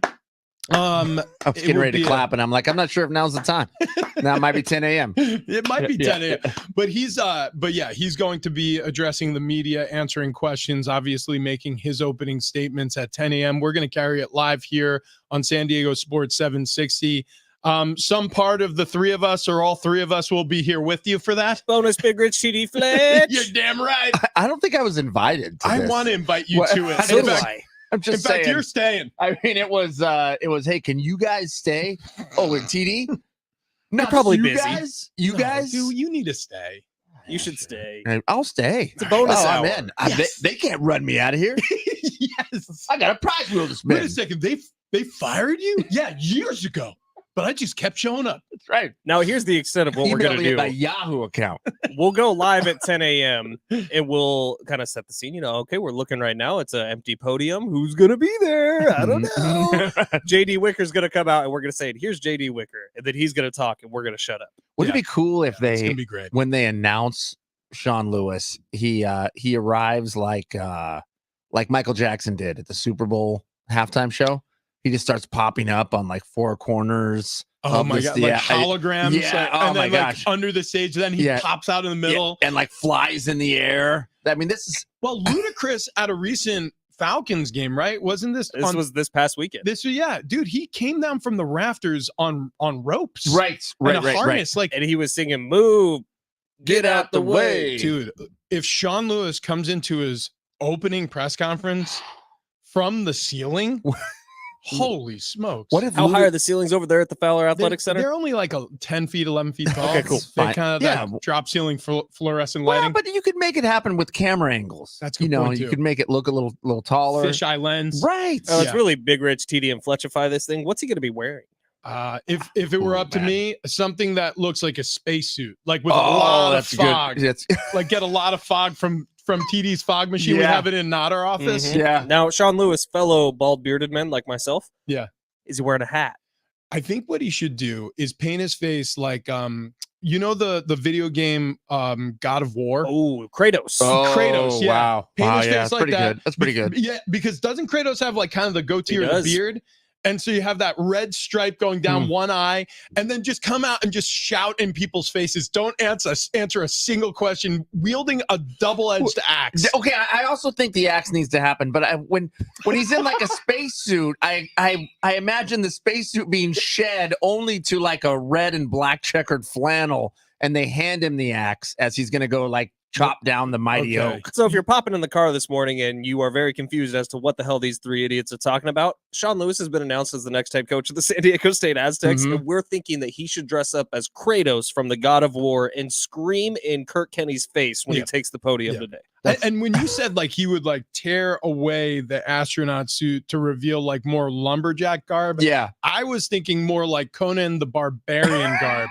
like and shirtless. then he heaves the axe and like it just, and then it just like hits the sports information director, Jamie McConaughey, right in the chest. And we're like, oh my God, Jamie's dead. Also, Jamie has an important job today. Yeah. Jamie McConaughey has to make sure Jim Russell does not ruin any photos. Oh, dude, Oh, great is he gonna point. be there? Jamie, I know you're listening this morning. If you see Jim Russell, just tackle him right out the gate. How And about by the this, way, though? How like, about I this? don't want Jamie to die for the record, but I'm saying like if he does during the press conference for effect, Right. like I think Right, that's right. the announcement we deserve here in San Diego. So check this out, though. And also, Check this Jamie, out. maybe just take Jim's press pass away. Oh yeah, Just like that's an actual real thing. yeah, They should- preemptively. Yeah, What if Sean throws the axe? go ahead. And then he steps up to a sword that is jammed into a piece of granite, and he, two-hand wields it out of the granite. 1000%. What All is right. that? What it's Sir Lancelot? Yeah. I thought it was That's King sword- Arthur. It was sword in the Sword in the stone. Sword in the stone. Sword in the Isn't stone. that King Arthur?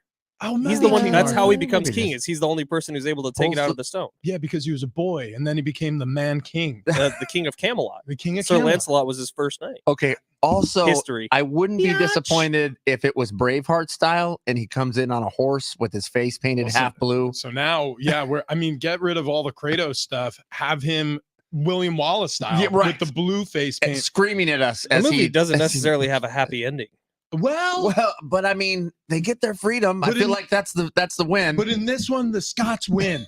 The Scots win. Okay. Listen, we've run out of time to discuss the opening press conference, but we'll return to talking about Sean Lewis announced as the new Aztecs head football coach. And speaking of And football, that's what I call coverage. yeah, you're damn right. Speaking of football, we got the NFL underway. NBA is getting to its in-season tournament. Both are here, and no easier way to get in on the action than Underdog Fantasy and the Pick'em game.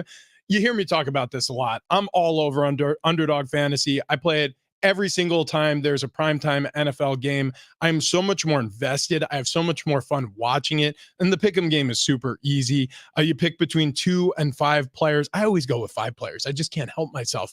I start looking at the selections. I'm like, ooh, he's going to be higher on his rushing yardage. Ooh, he's going to be higher on his targets this game. Oh my goodness. I think he's going to be lower on his receiving yardage. Whatever it is, you pick between 2 and 5 players.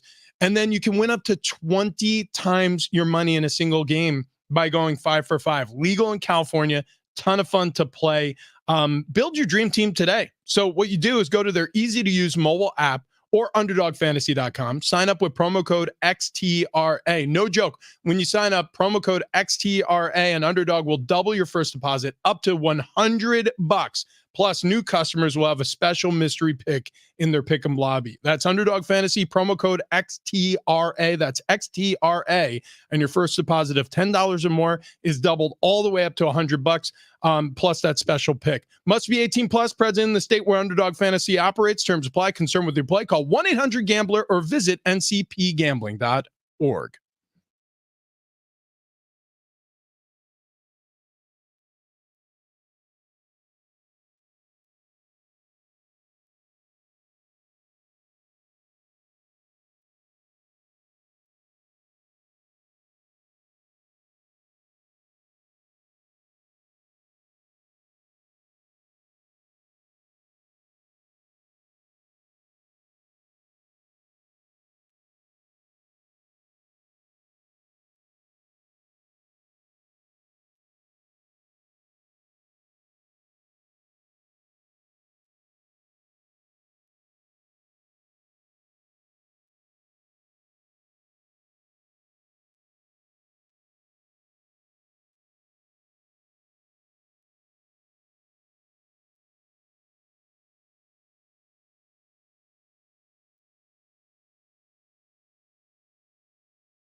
Hour 3, Big Rich, TD, and Fletch. This update presented by Staples Stores. It's officially official. The Aztecs have announced San Diego State, or will announce Sean Lewis as the head coach of the Scarlet and Black. 10 a.m. today. He's the 19th head coach in program history. We're going to carry the presser live here on San Diego Sports 760. Lewis was the offensive coordinator for the Colorado Buffaloes a year ago. Before that, he was the head coach at Kent State, where his offenses rewrote the record books at the program. In the NBA, Mark Cuban deciding to sell his majority stake in the Dallas Mavericks after leaving a popular TV show called Shark Tank. Cuban will remain in control of the team, but the Adelson family will take over ownership. Staples Holiday Deals means amazing savings for the holiday season on hot tech like laptops, game systems, earbuds, and more. Right now, save up to $350 on select PCs. In-store offer ends 12/23. See an associate for details. Have yourself a merry little holiday deal at Staples.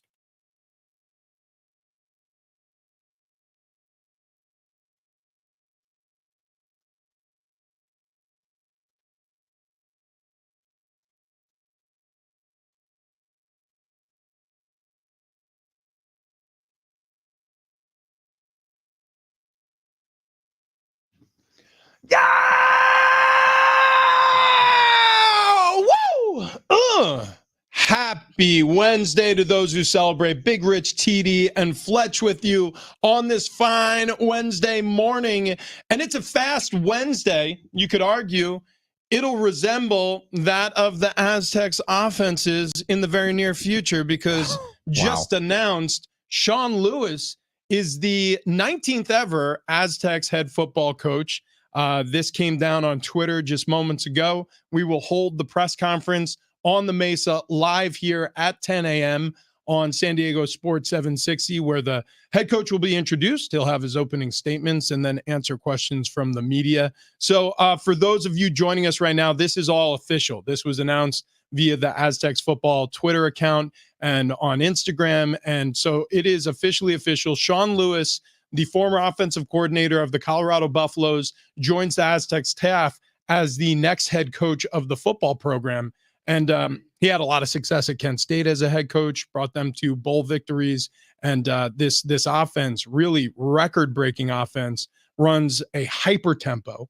Obviously, it's driven by the quarterback, but they like to run the football as well. And we'll get into the minutia here in a little bit, but on first blush, let's reset it. You know, your reaction now reading the announcement that Sean Lewis is the head coach, Fletch. It has to be one of excitement. Like, this is going to be something that just on the outset, day one, will change San Diego State football, I believe, for the better, because it's now going to be a high-powered offense. That's what Sean Lewis has done at every single place he's been to. We've recapped his time at Syracuse as an offensive coordinator, co-offensive coordinator, and quarterbacks coach in 2016. Rewrote the school record books. Kent State as the head coach, rewrote the school record books. Last year at Colorado, he was the OC, at least for the first portion of the season. They were averaging well over 400 yards per game. So San Diego State is now getting someone who's going to come in and revitalize this offense. And not for nothing, don't read into this any more than you would like to. I know I certainly already have read into this more than I would like to. But now at Colorado, two different quarterbacks have decommitted since the news of Sean Lewis leaving the program. One of them is named Danny O'Neal. He is a huge recruit from high school. He was being recruited by Alabama, USC. He ended up on Colorado a year ago. He is now decommitted from the program. And the statement that he released before he committed to Colorado was, Lewis and I just started talking and calling, and now I realize that he's a really good person outside of football, which was something that was huge for me and my family. So Danny O'Neal goes to Colorado because of Sean Lewis. Danny has now decommitted from college at Colorado, partially, at least the timing would suggest, because of Sean Lewis. Who knows where he's going next? Just saying. Yeah, some speculation there, and some exciting things to think about. But that's how it is when there's something new always coming to town here. That it's a new, probably a new scheme, a new offense. I mean, this is fresh blood, so we're excited about it. That's a natural reaction to this, which is cool. I mean, it's good to see. It's just, it feels good. It feels right, which I like a lot. Yeah. He has a nice beard. He has a very nice beard. Solid beard. Sometimes he lets it loose. Like at Kent State, it was a very long beard. At Syracuse, it was much tighter. I wonder what it's going to be today. It got long again in the cold weather. So I'm wondering if, it's high and tight here because it's warmer in San Diego. Yeah, I'm looking over some of O'Neal's passing stats from his time with I believe it's Cathedral Indiana High School. I'm not exactly sure, but they're the Irish out there. And over the last 3 years, and this is a dated article, but he has thrown for 7,421 yards, 94 touchdowns, and 14 interceptions, according to Max Preps. He's also added 1,217 yards and 27 touchdowns rushing. So this is a player, a 4-star recruit, who is lauded coming out of high school.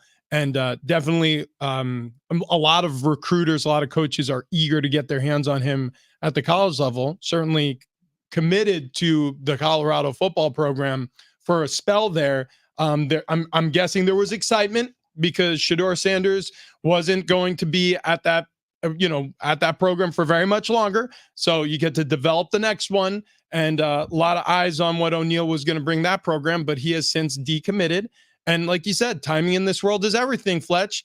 Sometimes it's just happenstance that these things happen. Maybe he's got cold feet going to Buffalo. He decommitted like an hour after Pete Thamel first reported it. Right. That, by the way, that does not mean he's coming to San Diego State. No. But I'm just saying. That could just be decommitting because Sean Lewis left, so now he's going to go elsewhere. But the timing. I'm going to say one other thing that I probably shouldn't say, but I know for a fact that Danny O'Neill had some interest in San Diego State prior to Sean Lewis. So I don't want to get anybody overly excited, but I know for a fact. So look, here's the deal. Well, you got me excited, Orny. When you have a name like Sean Lewis coming to the football program, who has just recently worked with Coach Prime, who inarguably did a masterful job recruiting and bringing some excitement back to a Colorado football program that was left for dead a season ago. A 1-win football team improves to 4 wins. It's not a great football season by anyone's standards, but it's much, much better than it was. This is what happens when you have excitement, though. This is what happens when you make a splash. People want to poach from your football program. And so just like when the Rams went to the Super Bowl and Kevin O'Connell became the head coach of the Minnesota Vikings, and that's how Sean McVay got his job in the first place, by the way, because he was a part of another successful staff, and he got hired as a young coach with the Los Angeles Rams. People get excited about a splashy football program, and they want to catch some of that. Yeah. The Aztecs wanted that with Sean Lewis. Everybody wants a little bit of piece of that, right? Yeah. Everybody wants a taste of that. And you're right. I mean, Coach Prime didn't just bring excitement to Colorado. Coach Prime brought excitement to football.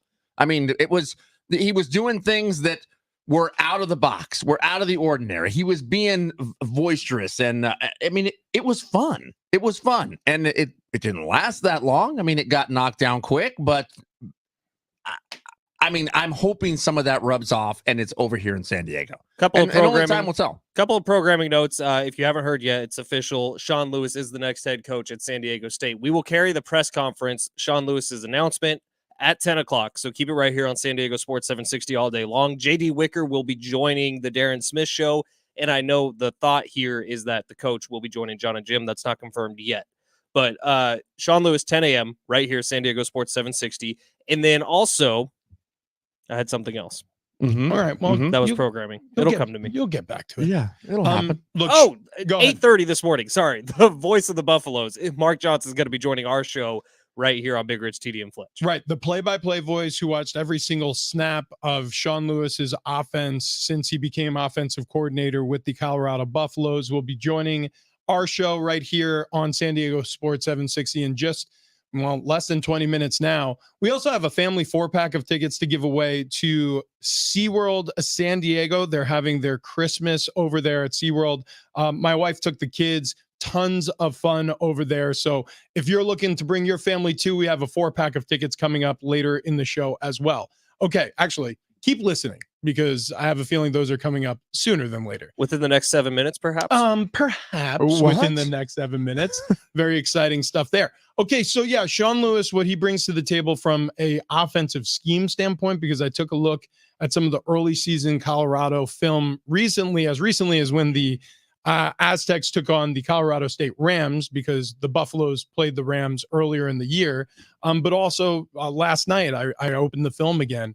And what I can tell you about their offense is what they're trying to do is get athletes in space. they're spreading wide receivers from sideline to sideline, which sounds like, well, don't all teams do that? No, they don't. There's a lot of teams that don't want to pull players too far away from the middle of the field because those are typically more high percentage throws. But in this offense, the thought process is, no. We want to spread this thing wide open. This way we have our athletes who we believe are better than your athletes winning against man coverage, winning against zone coverage. And we need a quarterback who can deliver the football to those players. Also, they love to run the football with their quarterback. They love to run the football, period. And they're going to surprise you sometimes with how much they run the ball, because if they can exploit a lighter box, which means that you have less football players committed to the line of scrimmage, they're going to be able to run all over you, and they're going to force you to defend the run. This way they have mismatches in the pass game. It's a very, and I mean an ultra high tempo offense where they're trying to run a play like virtually every 20 seconds. That's what Sean Lewis likes to do. What are we looking at here? Cover of the UT this morning. It is a full page of Sean Lewis's beard. Wow. There you go. Wow. There you go.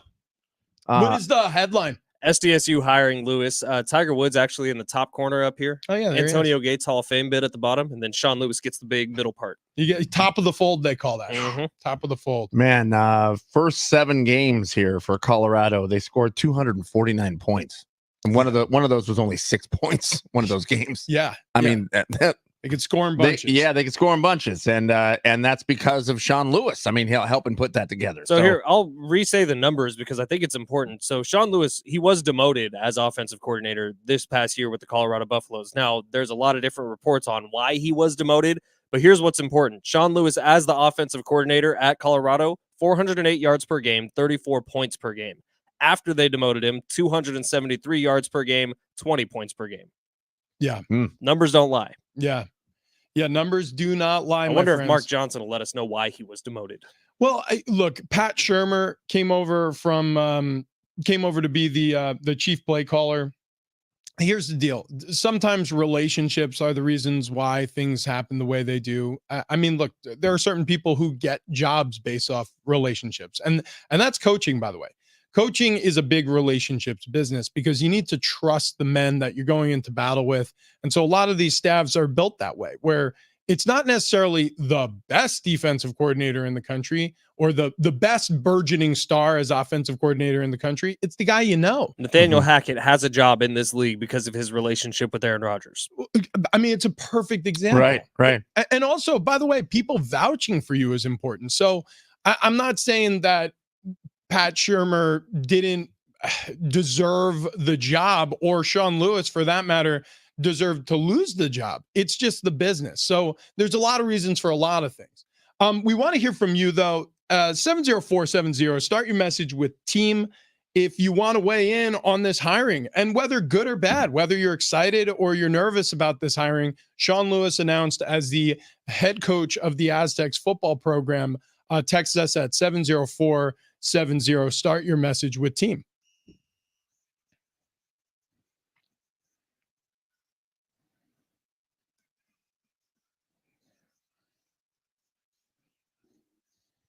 Well, boys, we've started the entire morning on it. Sean Lewis named as the head coach of the San Diego State Aztecs. That's the 19th head coach hiring in program history. JD Wicker releasing a statement today. We will carry the press conference live at 10 o'clock, and then JD will be on the Darren Smith Show. Coming up next, we actually have the play-by-play voice of the Colorado Buffaloes, the spot Sean Lewis was last at. His name is Mark Johnson. He'll be on the show at 8:30. But I want to talk to you about golf. Tiger Woods making his triumphant return. He's looking buff. He's looking yoked. He's looking like the Hulk of the golf course. And he'll be playing in the Hero World Challenge, which is the tournament that actually goes and benefits his Tiger Woods Foundation. So Tiger Woods plays in it, tries to every single year. Remember when Tiger Woods got all yoked out, I don't know, maybe 10, 12 years ago, and he couldn't swing? Yep. Is there a problem with that again? Maybe. I don't think anyone's expecting Tiger to play good golf. It's just fun to see Tiger back on the golf course. I don't know. I think my expectations are for him to be win the Masters. Well, when he came back and won that Masters, I remember there were a lot of people saying there's no way. And I was one of the believers. I was like, No, he can do it. It's Tiger friggin' Woods. Dude, Tiger Woods. that Masters Sunday was one of my favorite sports watching experiences of my entire life. I agree with Like you. the emotions were flying that day. Yeah, I cried watching the when he hugged his mom. Holy smokes. What about the mob walking behind him on the 18th hole? Yeah. It was absurd. I remember we were on our way to leave for to go to the beach. So I think I had a boogie board like on my back. I was standing in the living room watching it, and Ann walked in. She was like, "We really have to go." And she was like, "Are you crying?" I'm like, yeah. Tiger Woods just won the Masters. If we're talking about that day, I was still working at Duke's in La Jolla at the time because I was part-time here and making no money. So I was working as a busboy, and I was actually in the back that day folding napkins. Like that was my 8-hour day at Duke's in La Jolla. And so I had my phone propped up the entire time watching that, and the emotions were there, man. The manager walked in at one point. He's like, "What the hell are you doing? Why are these napkins all I was like, "Get out of here!" You've blown your nose in every single one. They're just soaking wet. This is disgusting, Fletch. You're fired. You're fired. And that's what launched his radio career. That's right. That's right. That's why he had more time to come over here. Hello. Right. So yeah, Sean Lewis, next head coach of the Aztecs football team, announced just under an hour ago officially on social media. The press conference will be held today at 10 o'clock live on the Mesa. We'll carry it here on San Diego Sports 760. Your reaction, 70470. Start your message with team. So we've got, it's a mixture, right? So 714 says, respect the beard. I support the hiring based on the beard and the beard alone. That's from Bob. 619 says, so what you're saying, Rich, is Shermer puts out Coach Lewis doesn't. Got it. Might be one of those texts that Well, we just leave off. Well, I don't know if Shermer fine. puts out. The people want to speak. 858, is it fair to refer to the Late Show as the Woat and the Thief? Yeah, there you Meaning go. Jim Russell, the worst of all time, and Thief, John Schaefer. Yeah. Yeah, stole your Who headphones. stole my Fine. headphones? That's Yeah, fine. I think yeah. that's fine. This- 619. I'm yeah. so excited by the Sean Lewis hire. We absolutely needed a change. No disrespect intended to anyone, but we needed a modern offense, a modern approach to recruiting, and someone that can navigate the NIL. This is a great hire. Damn, this is so exciting. Yeah, look, this is going to be an interesting time in this football program's history, because if you remember, it was handed from Brady Hoke to Rocky and then back to Brady Hoke. There hasn't been a real hire. I don't want to say that neither of those hires, Rocky Long after Brady Hoke left for the Michigan job, or Rocky Long, relenting, retiring for Brady Hoke to come back. They were real hires too. But this is truly an outsider. This is truly somebody from outside the football program coming in, and this is the first time in J.D. Wicker's career as an athletic director where outside of, giving the basketball program over to Brian Dutcher when Steve Fisher laid down the sword, and same thing with Rocky Long to Brady Hoke, where he's got an opportunity to hire for either of these two major sports on the Mesa. So this is one of those turning point moments for this athletic program, and I'm pumped with the hire. This from the text line as well. This is probably more bang for your buck hire. Head coach experience with an offensive-minded guy. I like it. Go Aztecs. That one from the 619. Let's see. How about this? From the 512, don't overweigh history. You can miss something great. How about Steve Sarkisian at USC versus Sark at UT? Yeah, I mean, look, history matters sometimes, and sometimes you can rewrite history. So it can fall both ways, positive or negative. We got to make way here. We will be talking to Mark Johnson, the play-by-play voice of the Colorado Buffaloes, coming up at 8:30. But I want to tell you guys about how skinny I've gotten. Yeah, And it's been over the course Yeah. of just a few months. But Talk to us. stfatloss.com took me, which was a melting puddle of human fat, and turned me into this skinny, toned human being that you see in front of you today. One that Sean Lewis would maybe So think tan. about recruiting. Yeah, so golden What do you think? brown. With my new body, do you think Sean Lewis would give me a shot? I don't like Wait, maybe a like, what do you like? He wants to date you? No, to play football. Oh, then definitely yes. Yeah. Well, Yeah. if you too would like to be recruited thinking to play opposite. college football, even if you're old and out of shape, get on over to sdfatloss.com or call 858-665-3211. Get your free consultation with Miss Chloe or Wayne today. sdfatloss.com will take care of you. Rich was talking about it earlier, and I think it's the perfect example because we went through this with sdfatloss.com. We had our onboarding meeting, and then we were told, well, you got to lose 10 pounds before you could talk about it on the radio. And all three of us were like, that's impossible. Yeah. Have you ever even come close to losing 10 pounds? Well, all three of us within the first week had lost the 10 pounds, and we were able to start spreading this message with our listeners. And we know you've been lighting up the phone lines over there at sdfatloss.com, and we ask that you continue to do so. 858-665-3211.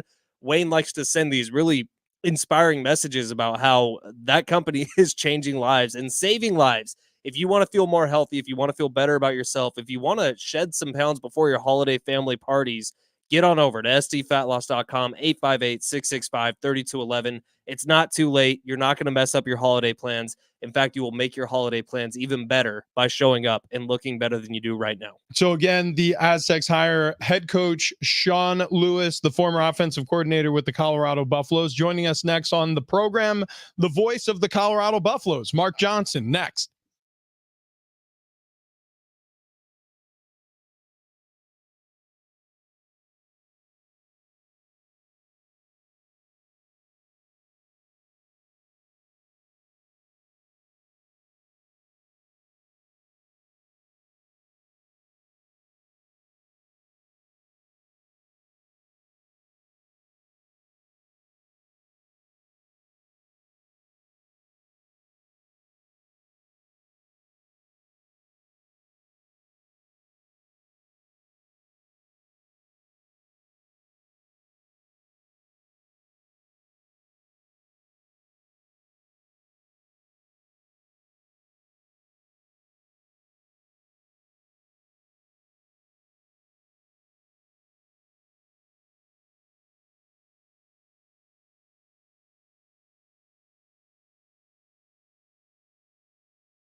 Voice of the Buffaloes, Mark Johnson, joins the show to talk about Aztecs football. New head coach Sean Lewis next.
This update is presented by DraftKings Fantasy Sports. Starting off here with Aztecs football, they have found their next head coach. San Diego State announcing Sean Lewis will be the next head coach of the Scarlet and Black. They'll have a presser at 10 a.m. today. We will carry that live right here on San Diego Sports 760.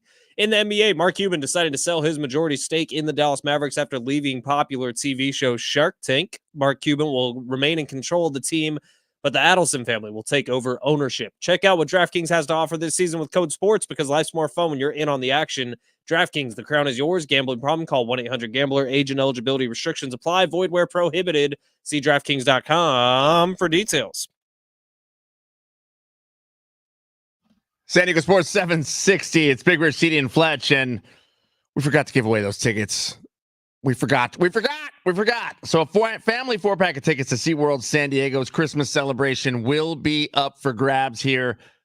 This segment, it will happen. So you got to make sure you have it tuned in here where the wonders of the sea meet the joy of Christmas at SeaWorld San Diego Christmas celebration. Coming up today at 10 o'clock, some special programming as we break in live for the Aztecs officially announcing their new head coach, Sean Lewis. He was the offensive coordinator at Colorado under Coach Prime this year.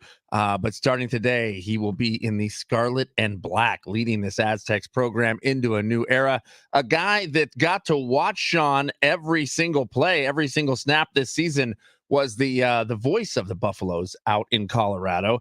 His name is Mark Johnson. He's going to be joining the show here momentarily. So just keep it tuned in here if you want to get the inside scoop on Sean Lewis, because that's what we plan to do. As long as the numbers work correctly here, if they're in order, as Fletch is frantically dialing Mark Johnson. So momentarily here, Rich, we'll have him on the line. Yeah. Also, Mark Johnson is busy right now as he's in his off season, like most football broadcasters are. He is in rural Kansas, bird hunting. So it's possible that he's in such a remote area that he can't get to his phone. So we'll continue hunting him down as he's hunting some, I don't know, fowl maybe? Yeah, it could be. Yeah, Cornish hens. Is it pheasant season? Maybe it's pheasant season. Duck hunting? Who knows? But either way, Mark Johnson going to be joining us in just a little bit. The play-by-play voice of the Colorado Buffaloes. So yeah, look, this is exciting times. The more I think about it after this announcement, the more excited I get, because I was just talking about this. What's happening at the youth league level with football, what's happening at high school football, is you're seeing 7-on-7, you're seeing flag football, you're seeing pass happy offenses in high school football. The spread offense is now the standard. Right. Like, that's where, I mean, there are certain kids who come to a college football program and they never take a snap from under center. Wow. Every single snap they've ever taken is from shotgun. There are kids who are playing college football and going to the pros having never taken a snap from under center. They're taking all their snaps from shotgun. And what I mean by that is it's when the quarterback is standing 5 yards behind the center and receiving the snap through the air, as opposed to the way it used to be, the old pro style offenses of yesteryear, where, you know, you're lining up with the tailback 5 yards behind the quarterback. He snaps the football and it's a play fake before throwing the ball downfield. It's not that way anymore. It's just not done that way anymore. And so this is truly ushering in an era. I don't want to say a new era at San Diego State, because we've seen this in the past with Ryan Lindley and Kevin O'Connell, but this is reintroducing that era of football to the campus, to the Mesa. Yeah. Why is that though, Rich? I mean, in your personal opinion, being a former pro player, a former pro athlete, why the change? I mean, they're just looking to make the offense a little more bolsterous. I mean, they want to score quick, they want big plays, or is it the defense is stepping up, so they need to give that quarterback another second or so to get that throw off? It's just an easier offense to implement. You know, whenever you're doing a job and you're doing a really complex thing to get the same results that you could get if you do something very simple, the fix is, well, do it the simple way, right? Well, so that's the reason why the spread offense has become so successful and so popular, is because you're achieving success offensively. You're just doing it in a simpler fashion. And what I mean by that is, if you spread the field wide open, it makes the quarterback's job on most plays a lot easier, right? If this guy's in man coverage, throw the ball to him. If this happens, throw the slant. If this happens, throw the fade. Like, sometimes there's only one thing that the quarterback has to think about heading into the huddle, whereas in the old pro style offenses, you had to think about so many things. You have to think about, all right, well, if this happens, I need to motion that tight end back into the offensive formation instead of being split out so he could pick up this blitzer. You know, if this happens, then I need to tell the running back he needs to stay home to pick up this blitzer. If this happens, blah, blah, blah.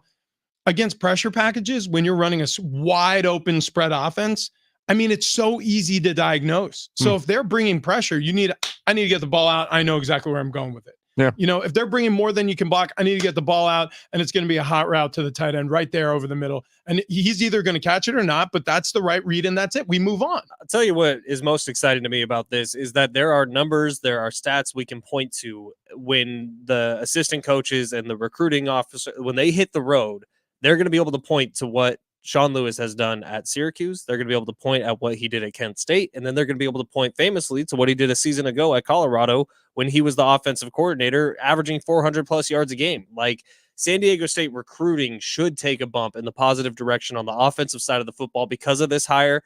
And again, not to get anyone overly excited, but Danny O'Neal is a real legit quarterback prospect coming out of high school. He was with Colorado last year, and the reports are that in large part he was there because of Sean Lewis. Well, he decommitted yesterday right after the Sean Lewis news came out. So not to get anyone excited, that doesn't mean he's coming to San Diego State, but that's just showing what Sean Lewis has already done in the recruiting game. And if he can bring a portion of that to San Diego, it's going to be good here on the Mesa. Yeah. How do you guys feel about this? Caller number 5 right now. Oh, I feel good. 844-570-1360. If you would like a family 4-pack of tickets to Seaworld, San Diego's Christmas celebration, call number 5 right now. You're going to get them. Or not. Yes, no, that is happening. That was confirmed. Yes. Okay, great. Hey, the phone lines light up. It works. Okay. Yeah, we thought we were having technical difficulties for the phones for a spell there, but they are 100% working. So Ben is going to pick a winner here, and it might even be Mark Johnson, the voice of the Buffaloes. It might be. He might be calling him. Okay, so when I diagnose what's happened here on, the Mesa with the Aztec football program over the past 2 seasons, as a retrospective, I don't see much wrong. Okay. And I know a lot of people are going to say, well, a 7-win season followed by a 4-win season, there's a lot wrong, Rich. Well, no, I think that is a little bit of lazy analysis. Okay. And as the color analyst of the football team, it's my job to take a deeper look at the reasons why things go wrong. And this team very easily this season could have had a much different looking record if certain plays went their way. Right. There were a lot of close games played. There were a lot of opportunities that were left on the football field. And don't get me wrong, it's fine being in close games. There's no question about it. You're going to be in close games in the future. It's actually a part of the practice is learning how to win. Mm-hmm. But in this situation, they couldn't get over the hump this past season. What excites me about an offense that can score in bunches is you're going to put yourself in less close games. Now, don't get me wrong, right. It will happen. It still happens, and you still have to know how to win when you're in those close games. But if you have an arguably overproductive offense, even if your defense is having a hard day out there, you can have success. And that's what I'm really excited for is special teams mistakes. A day where the defense is struggling a little bit, you give up some explosive plays. Your offense can make up for that. Yeah. And it hasn't felt that way in a long time at San Diego State. By the way, yesterday we all guessed as to when this announcement would happen, and we were all over. We were all over. Yeah. Price is Right rules, baby. You went over. Price is Right rules, you went over. You lose 2. That's right. You lost 2. So we have to reset the showcase without going over. And unless you said yesterday. I don't think Fletch has ever watched The Price is Right. I just know some dude that looks like TD hosts it. And then they talk about neutering and spaying pets. Solid looking man. Solid looking individual. Do you know how much weight Drew Carey's lost on Etsy fat loss? I'll tell you, my favorite Drew Carey was Whose Line Is It Anyways, Drew's Carey, where he was a big fat fatty still. And he was hilarious. Is he not hilarious on Price is Right? I don't know, but Whose Line was one of my favorite TV shows. It was very solid. Very solid. So it's happening. Right at 10 a.m., the introductory press conference for Sean Lewis, the next Aztecs head coach. He will be officially announced. It's already been announced online, but the media will get to ask him questions. A lot of the questions that are coming up on the text line as well will be answered, talking about some of the things that's happened over the course of his coaching career. And again, Jamie McConaughey, if you're listening right now and you see Jim Russell today at the press conference, just take him outside. You got to kick him out. Just kick him out. He doesn't have that important questions to ask. Let John ask the questions. Jim just can't be there because he will ruin any sort of photo you try to take. And we can't help you, Jamie. We're going to be here. We're going to be hosting the live portion of the Q&A right here on San Diego Sports 760 starting at 10 a.m. So there's nothing we can do to help you, Jamie. We do know the Jim is ticklish. Yeah. So if you want to use that as a tactic, that will work. But I suggest just getting security to pick him up and throw him out. And he faints with full frontal male nudity. Yes, he so does. If you get undressed in front of him, he will faint. You could drag him out. I'm not saying is there going to be full frontal male nudity? I'm not suggesting there should be at Sean Lewis's opening press conference, but I'm saying if you want Jim out of there, that's one route. Okay. Could you imagine if Sean coming to a new city is like, oh, I'll see what the local radio flavors like here on sports station. He's driving around this morning listening to us, and we've told him he needs to dress up as Kratos. Yep. He needs to expose himself to Jim Russell. That's right. Throw an axe at Jamie McConaughey. In fact, I mean, if he just comes out at this point, like just Winnie the Pooh, shirt only. Honestly, if he's like, tops only around here, that's the first rule I'm changing.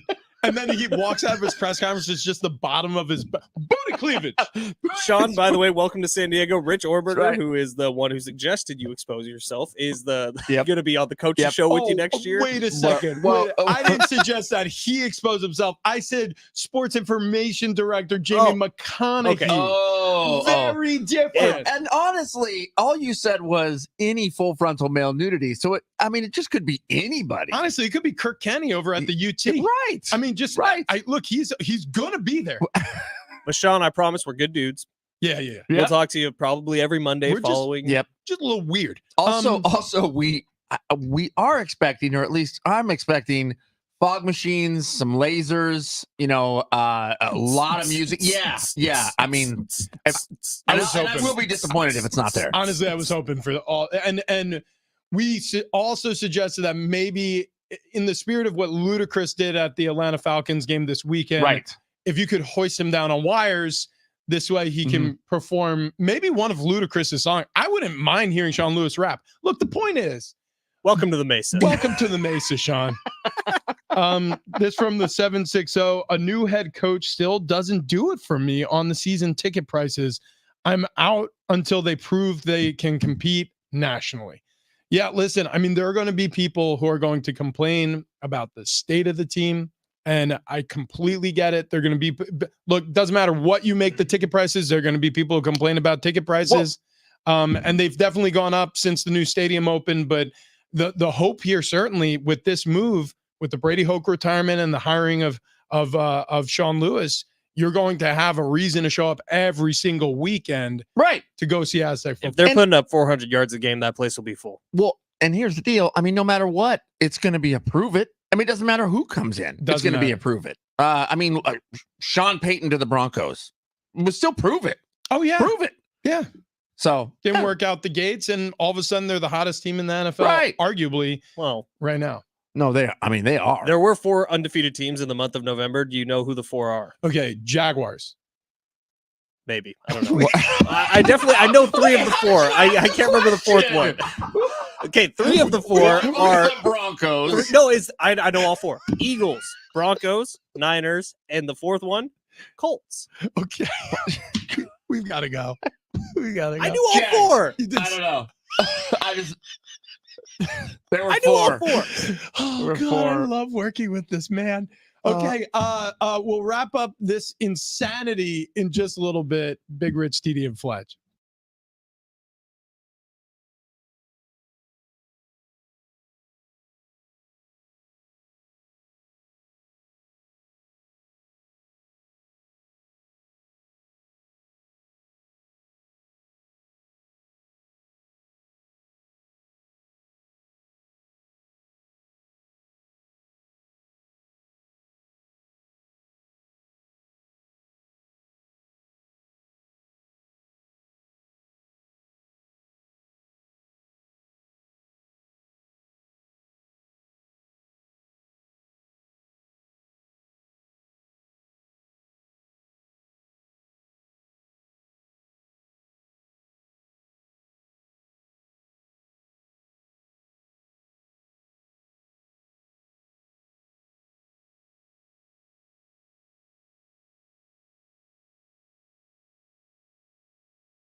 The Aztecs have hired a brand new football coach. We break it down next, and we look forward to the introductory press conference at 10 a.m.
Wow.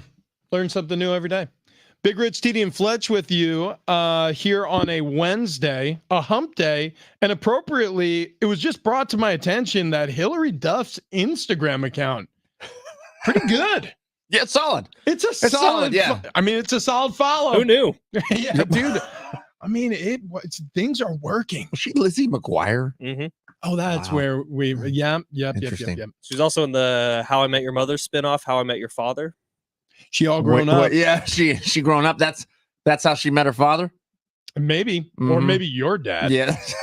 And the spinoff, How I Met Your Daddy. Spelled with an I. So we got this text on the text line. LFAO Fletch, you just made me spit my coffee all over my car. Laughing, crying face emoji, laughing, crying face emoji, heart emoji, heart emoji, heart emoji. Right. I often have that effect on women. You're not alone, 619. Wow. Could be a man. Could be a man. Definitely. In that case, I'm flattered. And also, he has that effect on men. Yeah. Sure. I'm not sure you understand what was happening, but I mean, it's cool. So Sean Lewis is the new head coach of the Aztecs football program. Maybe that was Sean who sent that text in. It absolutely could have been. I'm pretty sure this was based on you going, hey, do you guys know who are the only 4 teams in the NFL who have won every single game in the month of November? And I went, I don't know, the Jags? And you went, I don't know either. Eagles, Niners, Broncos, Colts. I believe you said, guess which Yes. 4 teams went undefeated in the month of November. And immediately Rich says Jags, and you go, I don't know. Well, it threw me off guard because it wasn't one of the 4 that I had in my head. The funniest thing was, the funniest thing about it. Well, if they're not a part of the 4 in your head, it means they're not in it. Yeah, it just threw me off a little bit. And then what's so crazy is I was like, well, so why did he bring up this stat? I'm thinking he was going to be like, yeah, but dude, that's like an 1/8 of the league. Can you guess? No, it was because the Broncos are a part of that 4. Yeah, and yeah. just no one saw that coming. Wow. Wow. You guys have gotten meaner. No, can I Maybe. Who Just- knows? can I digress just for a second? Please do. Dude, yeah, Red man. Lobster CFO says that the endless shrimp promotion caused the company to have an $11 million Q3 loss. So I looked up shrimp wholesale prices, and it's about $4 a pound, which means 2.75 million pounds of shrimp over what they thought. I mean, they were going to feed people happened in Q3. That's a lot of shrimp. I feel like this is not the correct number. What do they do with all that shrimp? I don't know. I mean, not to mention it's the shrimp, yes, but then also everything you cook the shrimp in, everything you marinate the shrimp in. I mean, it's just like the battered shrimp, I think. Do you then, if nobody eats it? I'm thinking Sizzler. Maybe. Well, do you then like give it to like fish food companies? Like, I don't know the answer to to that. with that much unused shrimp? Does Sizzler still exist? Because I haven't been to a Sizzler in I don't know if they do, but I would love to go. Oh yeah, they exist. There is one. There's one up in Marietta. I haven't been to a buffet in a long time, and I know we've been doing sdfatloss.com, but I mean, there is the 80-20 rule where you kind of enjoy yourself right for 20% of the time. Do buffets exist after COVID in California? No, I lied. I it wasn't recently, so it's not really a lie, but I went to a Chinese food buffet as recently as like a year ago. And that was one of the better experiences of my life. I went by myself, which I've done that. When you go to a buffet by yourself, people know you're there to do business. That's when people come up to you and hand you a card like, hey, have you ever heard of sdfatloss.com? They don't. They need it. Everyone leaves you alone except for the server who's filling up your Diet Cokes. And when you pull up with a plate of like 19 fried dumplings and just enough ponzu sauce to drown a small child, they're just like, yeah, we're gonna give this guy wide berth. I miss the buffets that we'd roll in with a tray and I'd put several plates down just so in case I get to the bacon part of the buffet, I have a solo plate ready to go. You need it. Yeah. We want to thank all the texters today. Did you see the last one? Yes, I saw it, and I agree. 760, nice take. Yes, you do. Thank you to Sean Lewis for making his way to San Diego. By the way, we'll be off the air for about an hour here. We'll be back right at 10 o'clock to carry the press conference live as the Aztecs introduce the 19th head coach in program history. That would be Sean Lewis.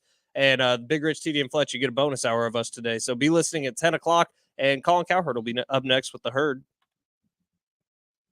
This is when you guys finish the show. Oh, yeah. I thought that was the toss. Yeah, I thought you did so good. Yeah, that is correct. All right. Well, we'll see you at 10. Goodbye, everybody. For now.